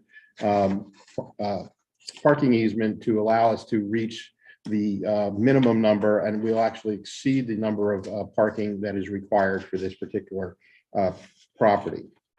I think best to turn this over at this point to Mr. Swift, who is the site engineer, can take you through the entire site, how we propose the building, how we've sited the building. But again, the point, I think the biggest point that I want to make is the unique position that this property is in for this type of development. It impacts no residential use. It actually impacts no business in the area. This would be a standalone property that has no impact to any neighboring properties, provides for easy access to Bridgeport Avenue that is controlled by appropriate traffic signals that are already in place, and provides amenities that the current workforce is not only demanding, but their employers are also requiring. So we think this is a unique opportunity for Shelton to lead the way in these type of developments. And at this time, I'm going to turn it over to Mr. Swift. And let me just ask before you Yeah. go on, the community building is the one that used to be Shelton Scientific or something. They had, The building, yeah, and they had daycare on the first floor. yes, yes. But it's the second floor and part of the first floor that you would designate for that on-site office. It's all, yes. Okay. All right. Okay, Hi, Mr. Swift. good evening. My name is Jim Swift, licensed landscape architect and professional engineer. And just a couple of quick facts. The site location, as was stated, was on Todd Road. It's 2.485 acres. The current zone is IA3. So it's currently zoned with a fairly intensive allowable use type of the zone. The area of the site, you can see, I don't know if what the commission is looking at particularly, but as you look at the plans to the right of the site is what we're labeling right now as a private school, and that is the existing building, two-story. That's to remain. The address for that is 60 Todd Road, and the two buildings that were the veterinary facilities, those buildings at the time of the survey were not knocked down or raised. They are raised now, so but they're still showing up on the Cat Todd. Yeah. Yep. So what we're proposing, as you can see on the site plan, the private school existing building has existing parking in front of it shown in a lighter gray. We're proposing the proposed apartment building, which has parking in a garage space on the first floor, and then the apartments above that. And the parking we're adding for that structure is shown in the darker gray. Just to go through some quick numbers that Pat will expand upon, we have 86 proposed dwellings total, 12 studios, 61 bedroom, 10 one-bedroom plus den, and 4 two-bedroom units. So that's the apartment building. To get back to the existing structure, what we're proposing on that is to expand the entire use of that proposed building to a private school type of a use. And that's something that's to be added on to the clarified a little better in the statement of uses and standards, because the private school is not a school per se. It's not a daycare per se. It's got its own sort of a designation, and we'll expand on that in the statement of uses and standards just to make sure that that's clear. And again, just to reiterate, we talked about in the beginning using some of that floor area for some of the amenities for the apartment building. We've decided that's not appropriate. So the private school building, which I'll refer to with that for now, is going to be strictly that use. And Pat's going to explain some of the sort of different uses that we're going to put in the proposed apartment building. I'm not sure that we have examples of it, but there was an article in the New York Times not that long ago that apartment buildings are starting to get very heavy into providing dedicated space to people that are living in the buildings for business, almost to the extent of a conference room, workstation cubicles, things of that nature. And I think that's the direction that we're trying to go in this. So you're talking more business amenities than Yeah. recreational. Right, exactly. And again, just a few fun facts. The building coverage is proposed at 26.4%. The impervious coverage is proposed at 65%. Those are both comparable to and slightly less than the IA3 standards. So we're in line in that regard. The parking, we're providing the 1.25 for studio, 1.5 for one bedroom, 2 for the 2 spaces for the 2 bedroom, for a total of 128. For the private school, we're using, I think, kind of the city standard for daycare, I believe, which is 1 space per employee. We're proposing 6 employees at the building, and 1 space per 5 students for 11, which would require 17 spaces. That's a total requirement of 145 spaces, which is what we have on site, 145 spaces. And the last thing I'll note on the site plan is you'll notice that we are connecting all the existing parking lots. And this is for fire and emergency vehicle type services where both entries, both the existing entry and the proposed entry are connected in a loop. So that's a feature. We'll go to page 10, doesn't quite work. We'll do it this way. And again, this is just sort of for the record type information. This is the grading and utility plan. We have a sketch out of how the drainage will work. Again, the board is familiar with the city of Shelton's requirements, they're familiar with for the ordinance for the city. Inland wetlands, we are technically within the upland boundary of the inland wetlands. I don't know if they'll want a full application or if they'll be happy for a sign off. We really aren't building anything inside the upland review area for inland wetlands, except making some modifications in the street pavement.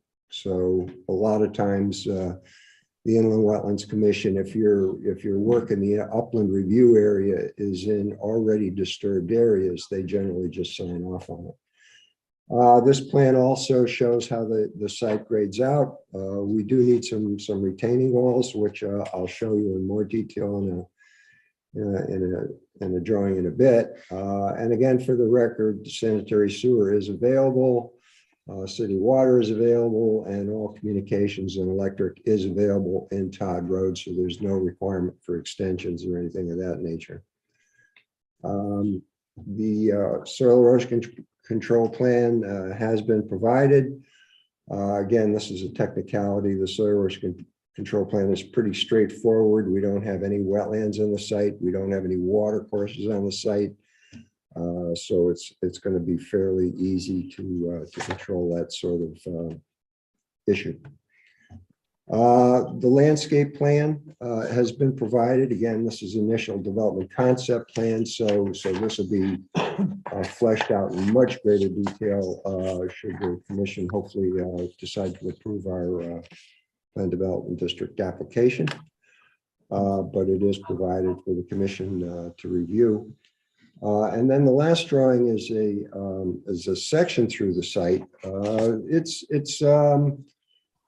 fairly steep site, not awful, not the steepest site we've seen, but it does have some topography, so we thought it would be appropriate to show a section through the site.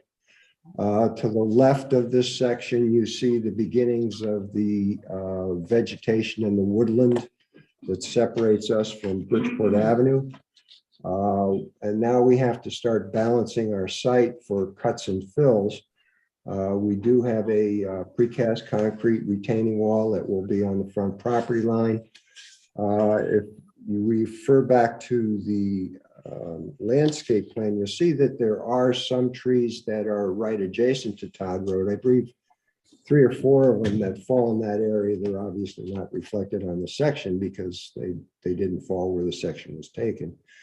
But there'll be landscaping at the top of the wall, landscaping in the parking lot in the front, and some landscaping along the front of the garage to soften that up a little bit. Then, of course, you can see the building. You can see the parking garage below.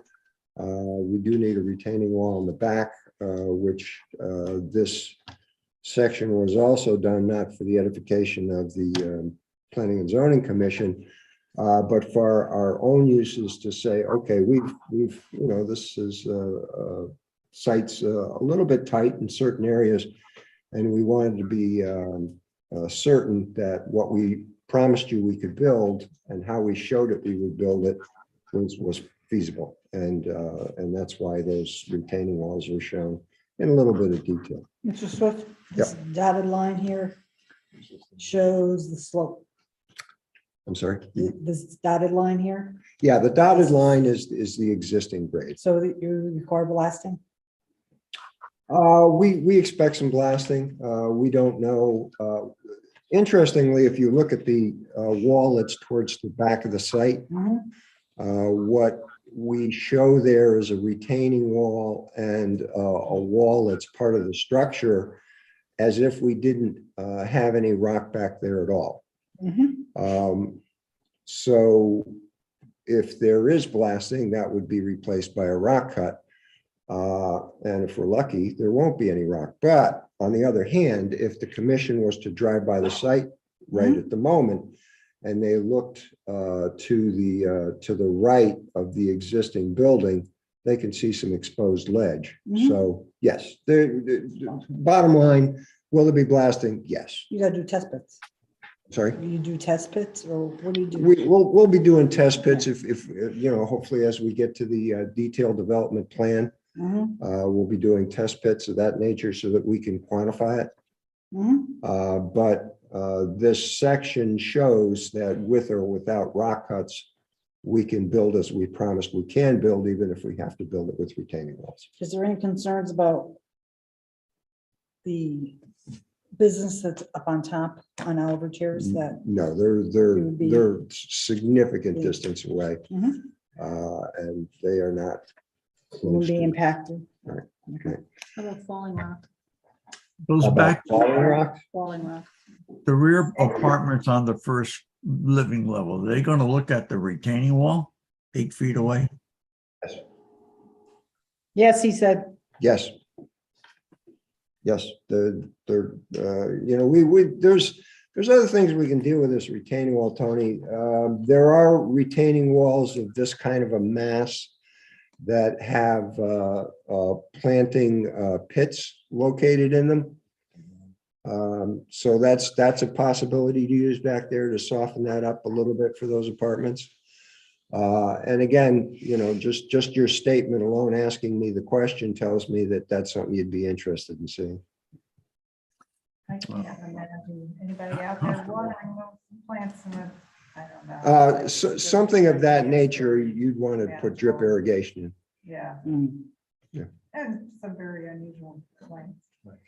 Yeah, sure. Yeah. Lane is Native. our, Huh? Native.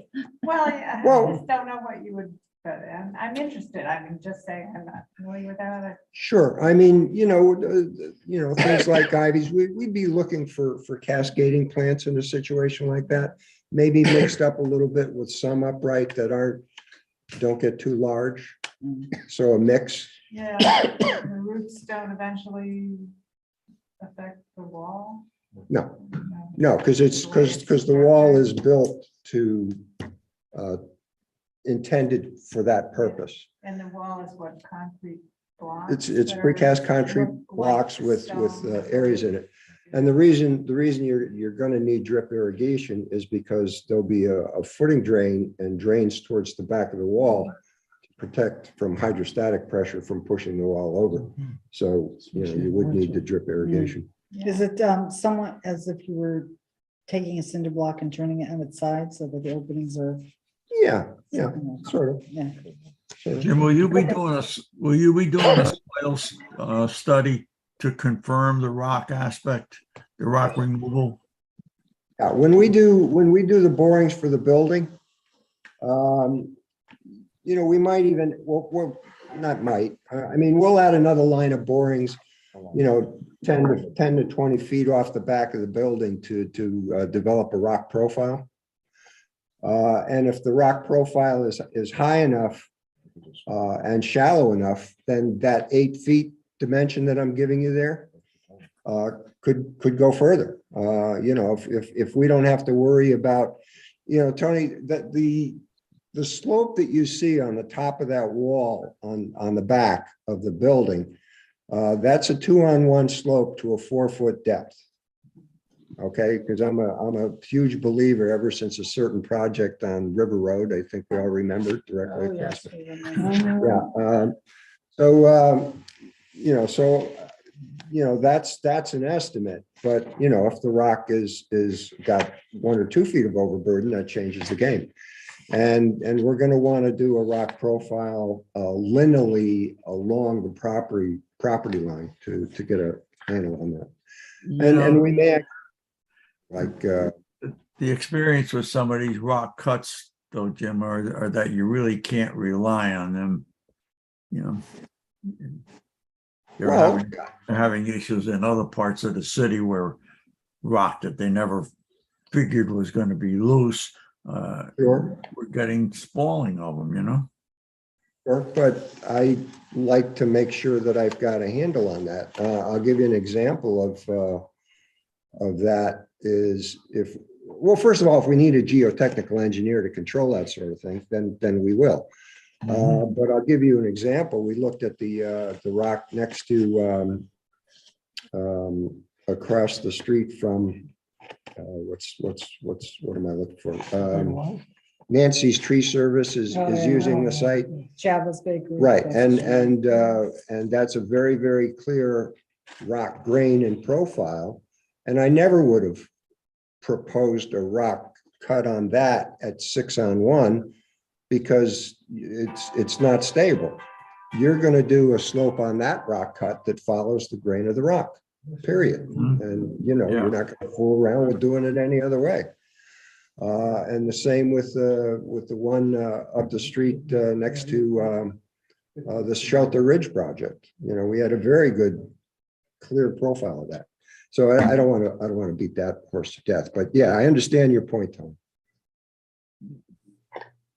That retaining wall on the left-hand side of it, that looks Yes. pretty tall.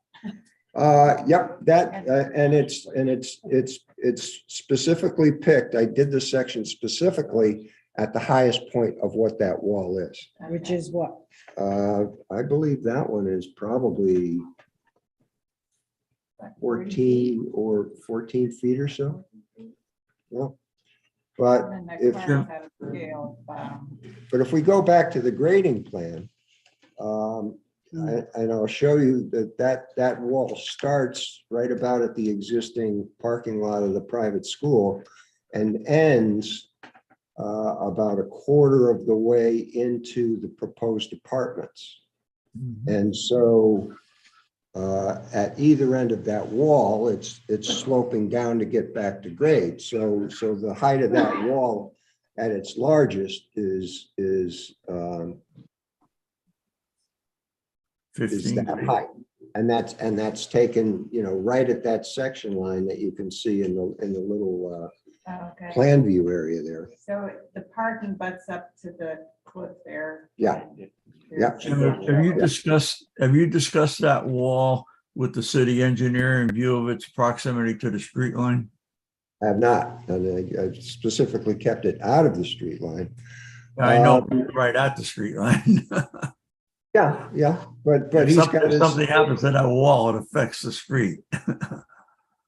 Well, yeah, but that's true in any situation. I mean, if that wall,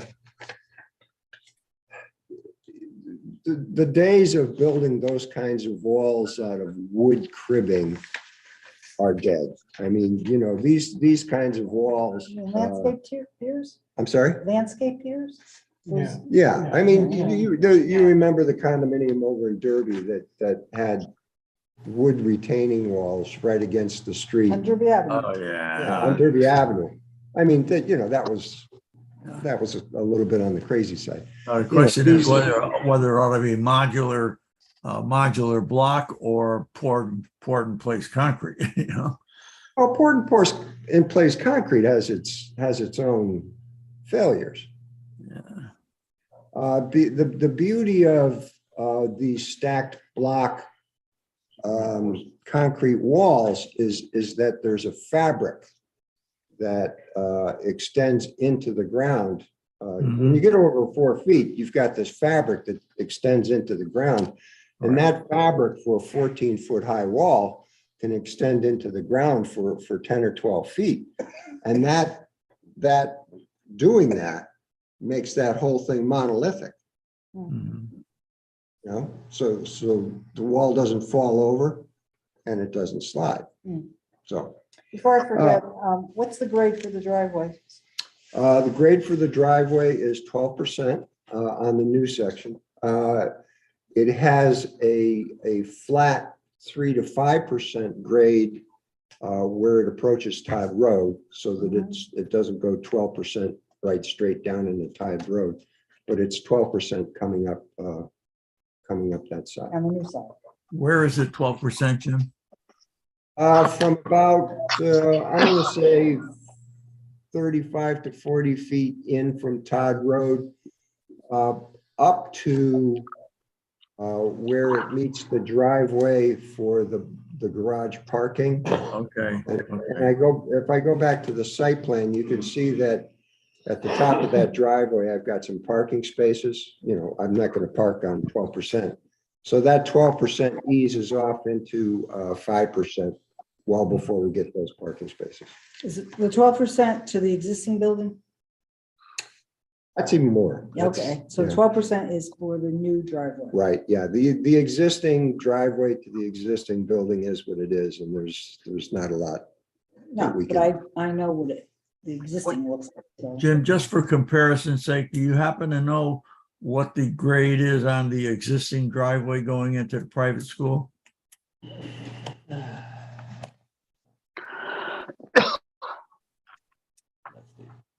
It's not awful. I mean, I'm gonna say it's maybe 17 or 18. What I'm doing is I'm looking at the contours on the existing driveway and I'm comparing to the contours on the 12% driveway.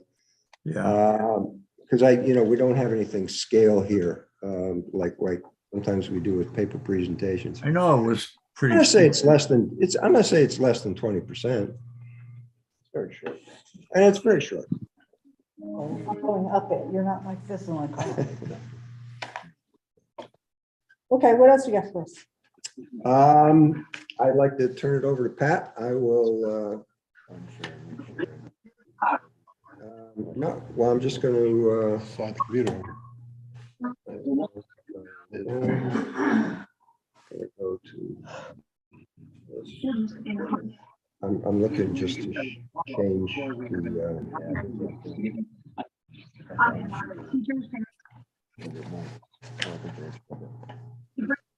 Oh, yeah, just go. Call for action comes after us. There you go. You can try to.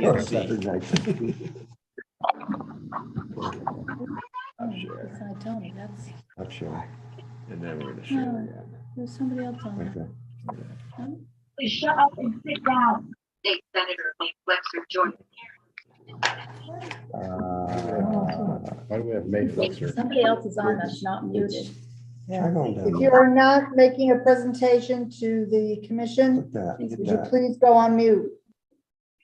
And that's for anyone that is participating by Zoom. Thank you. You know what? Close this one. I was reopen it. Close current tab.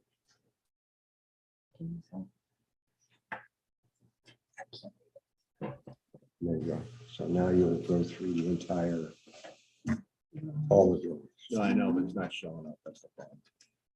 It's not showing up. It's not on. So. Okay, go back to there. And there.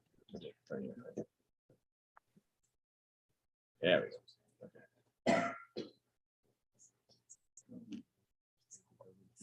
Yeah, but here's where I you got it.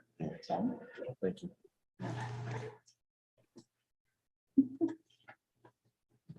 Okay. All right, thank you. Mr. Rose, for you're your good? patience. Yep. I could have done this from Florida, by the way. Somebody was doing it from Maine, right? Yeah. Did you not go to Florida just to be here? Good evening, Patrick Rose from Rose T-Zone Company, 35 Brentwood Avenue, Fairfield, the architect of the project. Just like to quickly go through the building for you, just so you can understand what it is and how we're doing things here a little different than we have in some of our other projects. What's the width of the building overall? 343 feet. 143? 343, okay.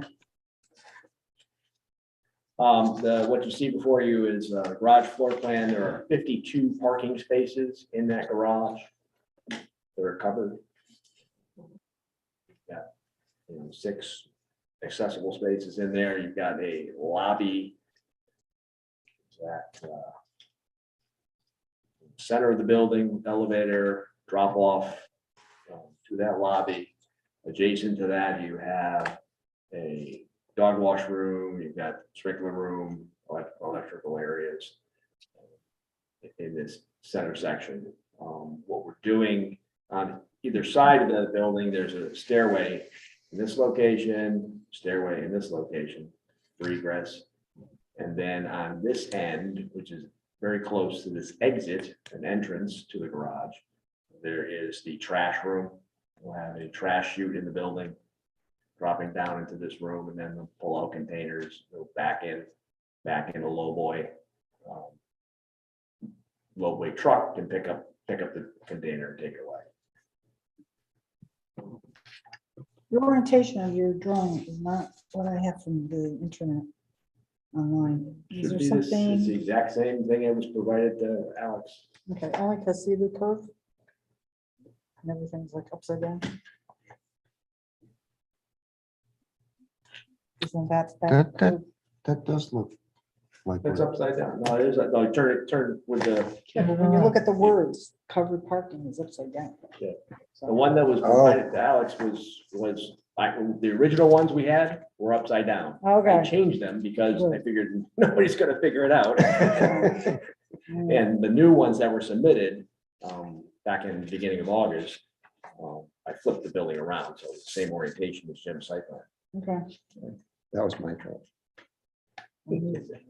So, yeah, our entrance to the garage comes from this side, as you come up the new entrance, through the garage, and then out this side, out this way towards the existing building. What we're doing for floor plans on this building, this is the first floor plan you see at the top of the sheet. As first residential plan above the garage, you come up in the elevator, then directly adjacent to the elevator, you have a sales office accessible there, and then you have a fitness space directly across from the sales office. Put the fitness space here because it's on a concrete slab. You're not going to get reverberations like you would if it was on the wooden floors above. It's the best place to put it. Rest of it are apartments that run down either end of the building. The breakdown that Jim went through, the breakdown on the apartments there, we have 12 studios, 60 one-bedroom units, 10 one-bedroom plus den office, and then 4 two-bedroom units. On each. Square footage of those? I'll give you that. Let me give you that. Okay, on the first floor, we have 21 apartments and the rental office and the fitness. And then we'll go to the typical floor 2 and 3, which are typical. There are 23 units per floor. And what How you wide end is up that with- corridor? 5 feet. Tony, It's awfully monotonous for you. 5 feet. And what the size of the units we have, studios range between 574 and 633.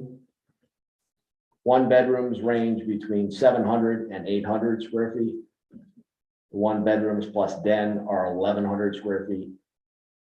And the 2-bedroom units, which are just stacked on the end of the building, are 1,600 square feet. What about the 4th floor? Is it still 23? No, they're 21 on the first 21. floor, because you have the No, fitness. Not the 1st floor, the 4th. I'm sorry, I'm getting there. Yeah. Getting Oh, there. okay. Sorry. That's your 4th floor, which is the bottom floor plan we have here. Yeah. What you have are 19 units altogether. And then we have down in this section, we have a community room, which has seating, a bar, game tables. And then opposite where the elevator is, you have a WeWork space, which actually takes up 2 full units, where we have cubicles, offices, a Zoom room area, and tables outside of that we use for collaborative. Wouldn't it make more sense to put those uses on the first level of apartments where there's looking out the back wall at a retaining wall? Possibly. That's marginal. In my book, that's marginal living space. It would be better off, just as you sometimes put those facilities down in the lower level parts of buildings that don't have any outside windows.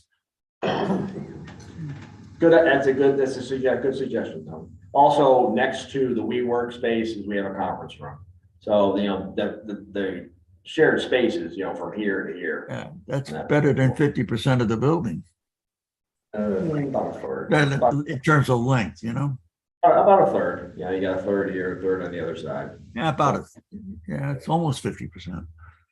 I mean, it's a significant amount of square footage is being dedicated to common space and workspace too. Mhm.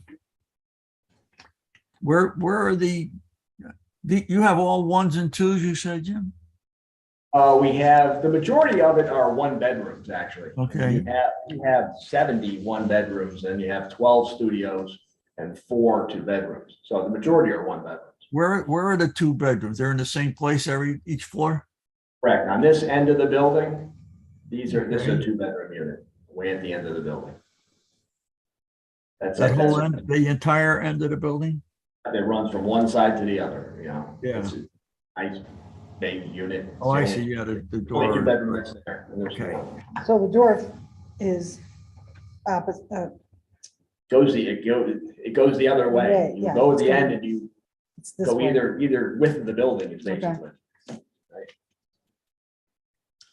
Remove that, though, it messes up the wet wall, wouldn't it? Well, if the wet wall will have to go through this space. Should we put down the first floor, we've got to make it such that the wet walls can get through. That's all. Let me go to elevation. Actually, this is the floor plan of the existing building and the proposed private school, where we're showing as you enter classroom, activity space, classrooms, some offices, main office, you walk in. Then on the second floor, there's classroom, and activity. Are you going to gut that building and basically redo all the insides? For the most part, no. There's a lot of these walls are here already in these locations. The bathrooms are here already. They're in the location of stairs there. So if there's some minor renovation, but not really much change. Where is the nursery?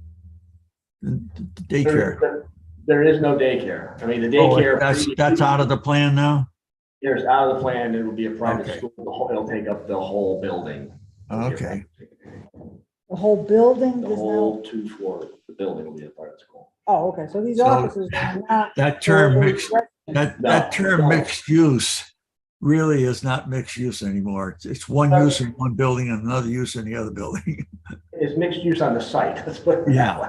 okay. I Yeah, got and it. then we've made that change because we've talked to the user of the private school, and they'd rather have everything contained and secure for themselves as opposed to having residents within. So you that. have a specific client in mind then, huh? Right, whoever does. And that's why we took the common spaces and put them into the apartment building. Yeah. So there's 10 offices and that particular tenant would need 10 separate individual offices. There are a bunch of storerooms. There are one, two. Yeah, I know that, but I'm 4. talking about the offices. How much parking will that building require? And do you have it? Building's supposed to be. Yeah, used as a Tony, private school, it's on the there's site 10 plan. offices. Yeah, I saw the numbers, but in looking at all that classroom and office space, 17 doesn't seem like a It's not your appropriate number. typical private school. It has to do with homeschooling and association of homeschooling that come to a place to have specific items done and learning done. It's a different model. It's not, everybody doesn't show up here to go to school here. So it's not necessarily adult education. No, No, it's K children. to 6. It's children. K to, my understanding, K to 6. Yeah, K to 6. K to 6-year-olds. Following Or the a homeschool 6-year-old, model. 6th grade. Following a Yeah. homeschool model, and they come Yeah. here and do Right. specific learning Right. Things that That they you can't do at home. that you can't do at home. Right. Right. They Okay. need special. Do they get dropped off and picked up? Yes, correct. Is that the normal process? That's the normal process. And they would follow the model that the public school, private school would have it as being during the day. From a traffic circulation on site, would you expect they would come in their steep driveway, drop the kids off, and then go out by the apartment house? Depends on where they're going. Yeah, it depends on where they're going, but I wouldn't think so. Send those school buses. No, there's no- Can they, is there enough room on their part of the site to circulate, drop off, pick up, whatever they got to do, turn themselves around and get out? Well, they're gonna have to park to drop off. It could be worth considering to give up a few parking spaces for a more traditional drop off, but I don't. Come on up to the, and identify yourself.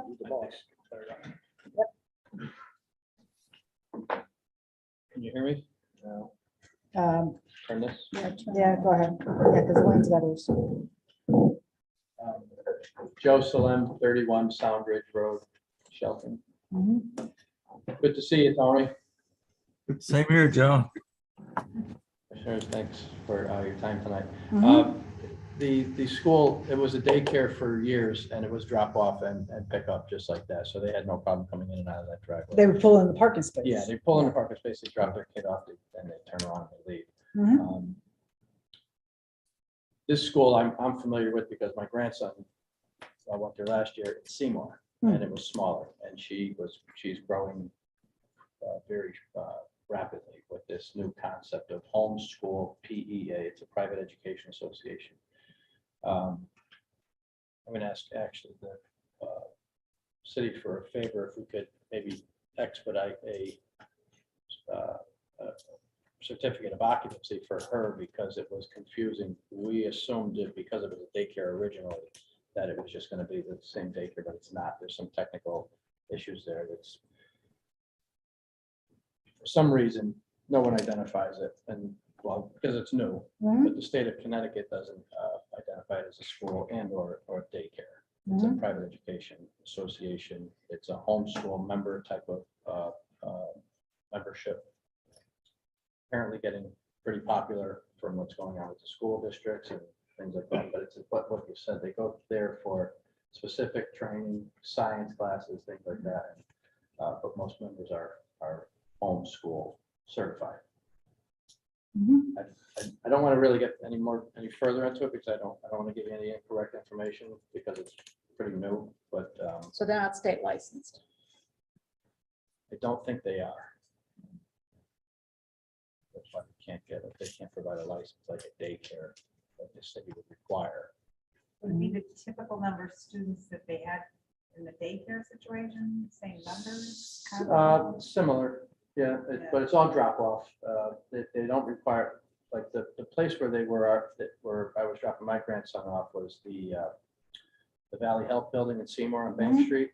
And it was small, and we were just dropping it, because I picked up my grandson a bunch of times, and it was, she only had two employees. And I think she's gonna have 6 or possibly 7 in the location.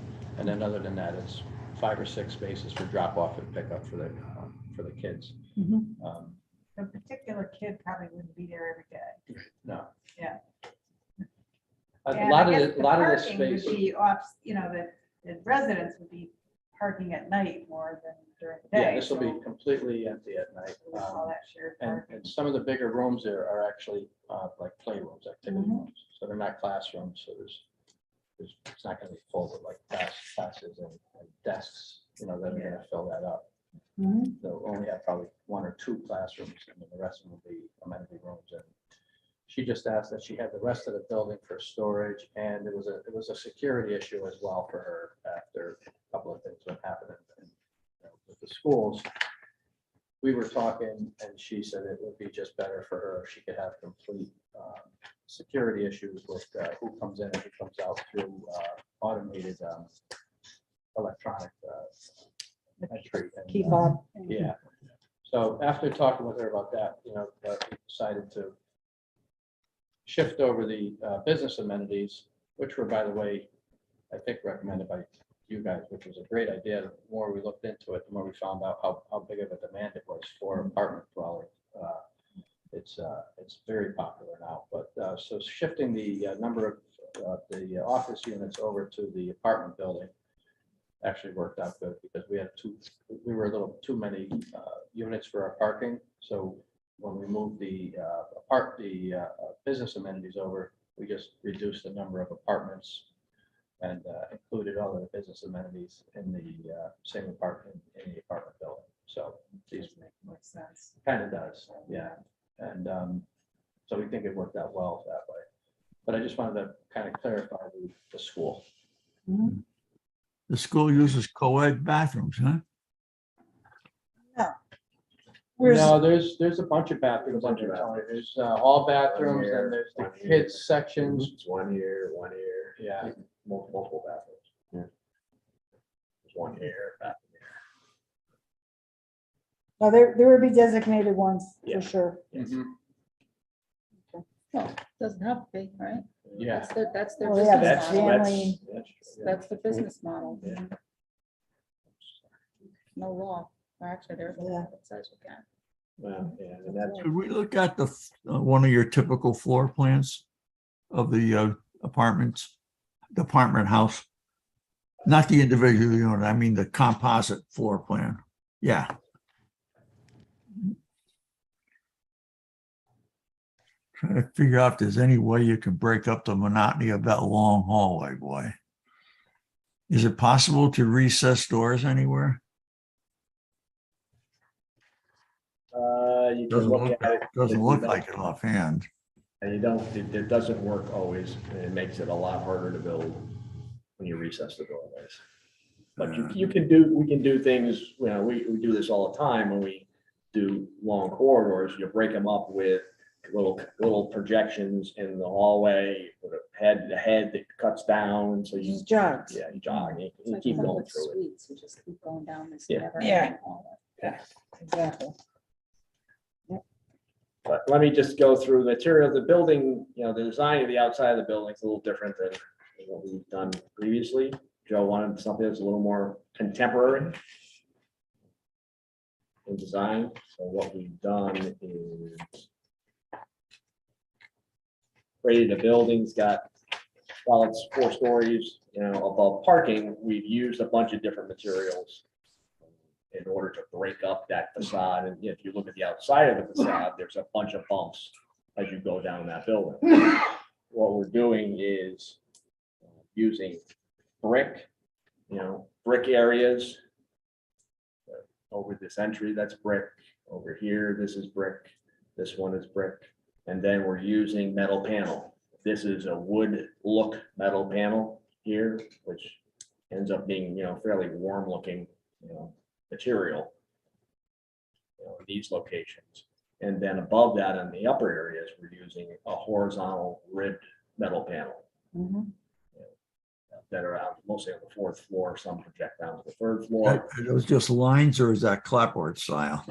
No, it's not clapboard. It's a metal panel, Tony, with ribs on it. It has ribs. That's what gives you the shadow line, makes it look like it was horizontal siding, but it's not. Are those balconies? Yeah, then the 4th floor, there are balconies. There's a balcony here, there's a balcony here. We're using a metal panel for that balcony. It's a smooth metal panel. Then we've got aircraft type railings on that balcony. So not balconies on every floor. We just put it on the 4th floor. It's, you know, it's a higher selling point on that floor. So we wanted to make it a little more modern. There's no, it's not a symmetrical building. It's has its own way it's put together. You look at it as asymmetrical, purposefully. So we want. There's just 2 balconies, 2 in the front, 2 in the back? or- No, if you look at the, There's the whole thing. if you look at the upper one, there's 1, 2, 3, 4, got 5, it. Okay. 6, 7, 8, 9, 10, 11 balconies. Same on the back, similar on the back.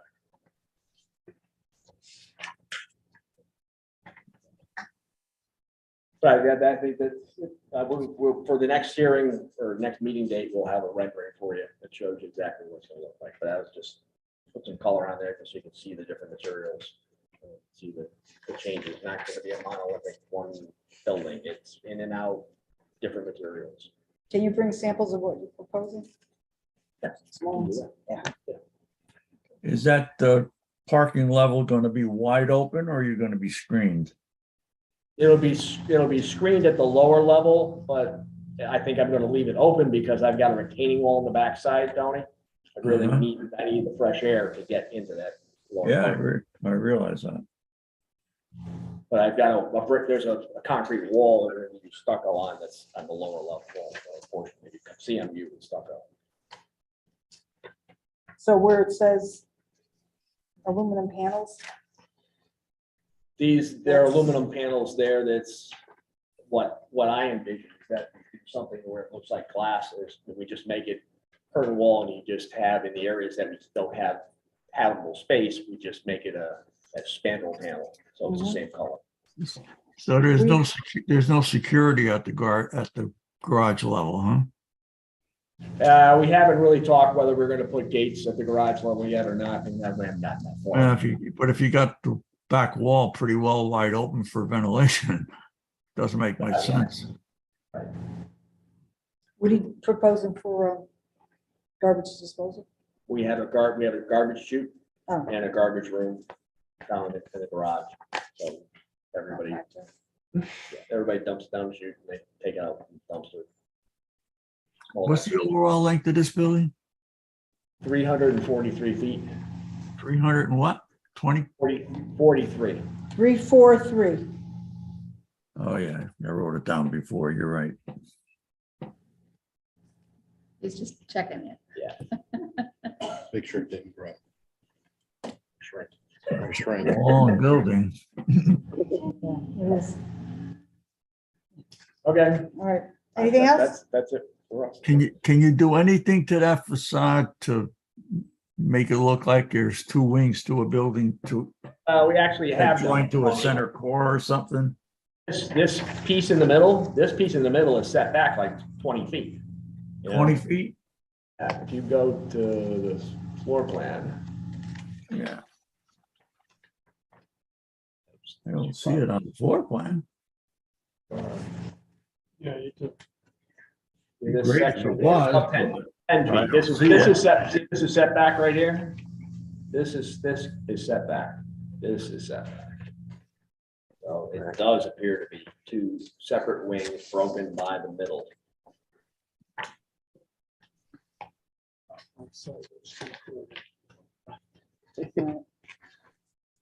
All right. Any other Last questions? thing?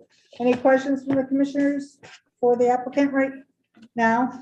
All right, I do have to ask if there's anybody in the auditorium that would like to address the commission on this particular proposal. We have no one that had signed up. Anybody ask about affordable housing yet? Oh, no, thank you. Not yet. So we will right now. How many units would be designated for affordable housing? Thinking about 5%? 5%, yeah, 5%, which happens to be 5 units. This is a 4.3, PDD. yes. Mhm. The minimum we've been asking is 10. 10. 10% or 10 units. 10%. Which would be 9 units. We'd Right. like more, Eight. but 9 units, that would be 9 units. All right, so that's to be determined, sure. All right, well, we could get into that. EV chargers. Any We electric? will have some, we haven't noted them yet. Okay. which we We have out understand. I'm talking with an EV charger. Yeah, right. Contractor. there. Workspace is going to be restricted to tenants only. Yes. And I would imagine you have some kind of security access for that as well. All right, last call for questions from the commission. And no one from the audience here in the auditorium like to talk to the commission about this particular application? Hey, Mr. Rossetti, anybody from Zoom? Yes, there's a gentleman named John who would like to speak up. Okay. John again, John Karchek, 1 Lakeview Ave. It's been a pleasure this evening listening to some great presentations. I just want to commend this project. It sounds like some really great development. I love the mixed use opportunity of the building itself with the workstations and the ability for folks to be able to really use the space, not just in their apartments, but the entire building itself. Lots of building developers don't consider the entire space of the building other than maybe just some exercise facilities, but having some of that office space and the new age we're living in right now, I think is really important for now and our new future. I did have a couple of questions. You mentioned that you had a trash chute. Curious if you're also going to have a recycling chute and if recycling will be offered at the facility. I had a question on whether or not you were going to have the building be all electric or if you were going to have natural gas hookup. I'm not a proponent of natural gas, especially in residential buildings. Electric throughout is typically cleaner, not just in the production of that energy, but it is safer for the residents throughout the building. It also impacts our federal and state climate goals to decarbonize and electrify. So thinking about electrifying a building should be a critical component of development. It looks like that roof is also well situated for potential solar development. The federal government, especially with the recent signage of the Inflation Reduction Act, has increased solar incentives. So that's something to consider. On a personal note, I'm a sustainability manager for UI, and a project of this caliber would fit within a residential new construction program to support some clean energy and energy efficiency development between heat pumps, electrification, heavy, well done insulation. Happy to consult on that if desired, but I would like some consideration put in the fact the Energy Efficiency Fund, which all of us ratepayers pay into, is accessible for all of these projects. We are typically in the UI territory we don't typically have enough projects interested in joining the residential new construction program. And so it would be great to have a project like this go through. Another question I had was the view from the back. So there's the waste transfer station right there. And I was just curious what the view for those residents would be. I didn't really, I mentioned in a previous presentation, my time in Milford. That apartment was built in the backyard of a big Y. And so I got to see semi trucks loading and unloading all the time. So it wasn't the best perspective, and I was paying $3,000 a month. So I wasn't thrilled to see that. So from a residential perspective, just curious what that view would be. I'm not sure what your buffer would be with regard to trees, right? Assuming most of that is coming down. Those were my primary comments and questions. Okay. Any Yeah, quick response? Yeah, the transfer station is well above even the top of the building. But we can provide a little bit more detail on what those perspectives are at the next meeting. Okay. Very good. All right. Anybody else, Mr. Rossetti, on Zoom? Going once, going twice. You have nobody showing up though. Nope. Okay. All right. Anybody on phone? No. No phone. Okay. All right. All right. So no other responses that you need to make at this time? Okay. All right. Make a motion to continue the public hearing. Okay. Second. Thank you, Commissioner Parkins and Commissioner Kelly. So on the motion to continue the public hearing made by Commissioner Parkins, seconded by Commissioner Kelly. I'll do a roll call. Commissioner Motto. Aye. Commissioner Kelly. Aye. Commissioner Parkins. Aye. And chair votes aye. So this item will be on the agenda of an upcoming meeting. Thank you, gentlemen. Thank you. Thank you. Okay, our final order of business is other business and approval of the July 20th. Make a motion to 2022. approve the July 20th special meeting minutes As submitted. as submitted. I have no issue with them. No issue, no comments, okay? So Commissioner Parkins has made a motion to approve July 20th minutes as submitted. Is there a second? We're not done yet. Is there a second on the minutes? I'll second it. Okay, Commissioner Kelly, okay. On the roll call, Commissioner Motto? Aye. Commissioner Kelly? Aye. Commissioner Parkins? Aye. Chair votes aye. All right, seeing that there's no other agenda items, the chair declared meeting is adjourned as of 10:15 p.m. Okay. Thank you very much. Oak Ridge starts loading their trucks. Good night, Elaine. At 2 a.m. in the morning. These guys are putting right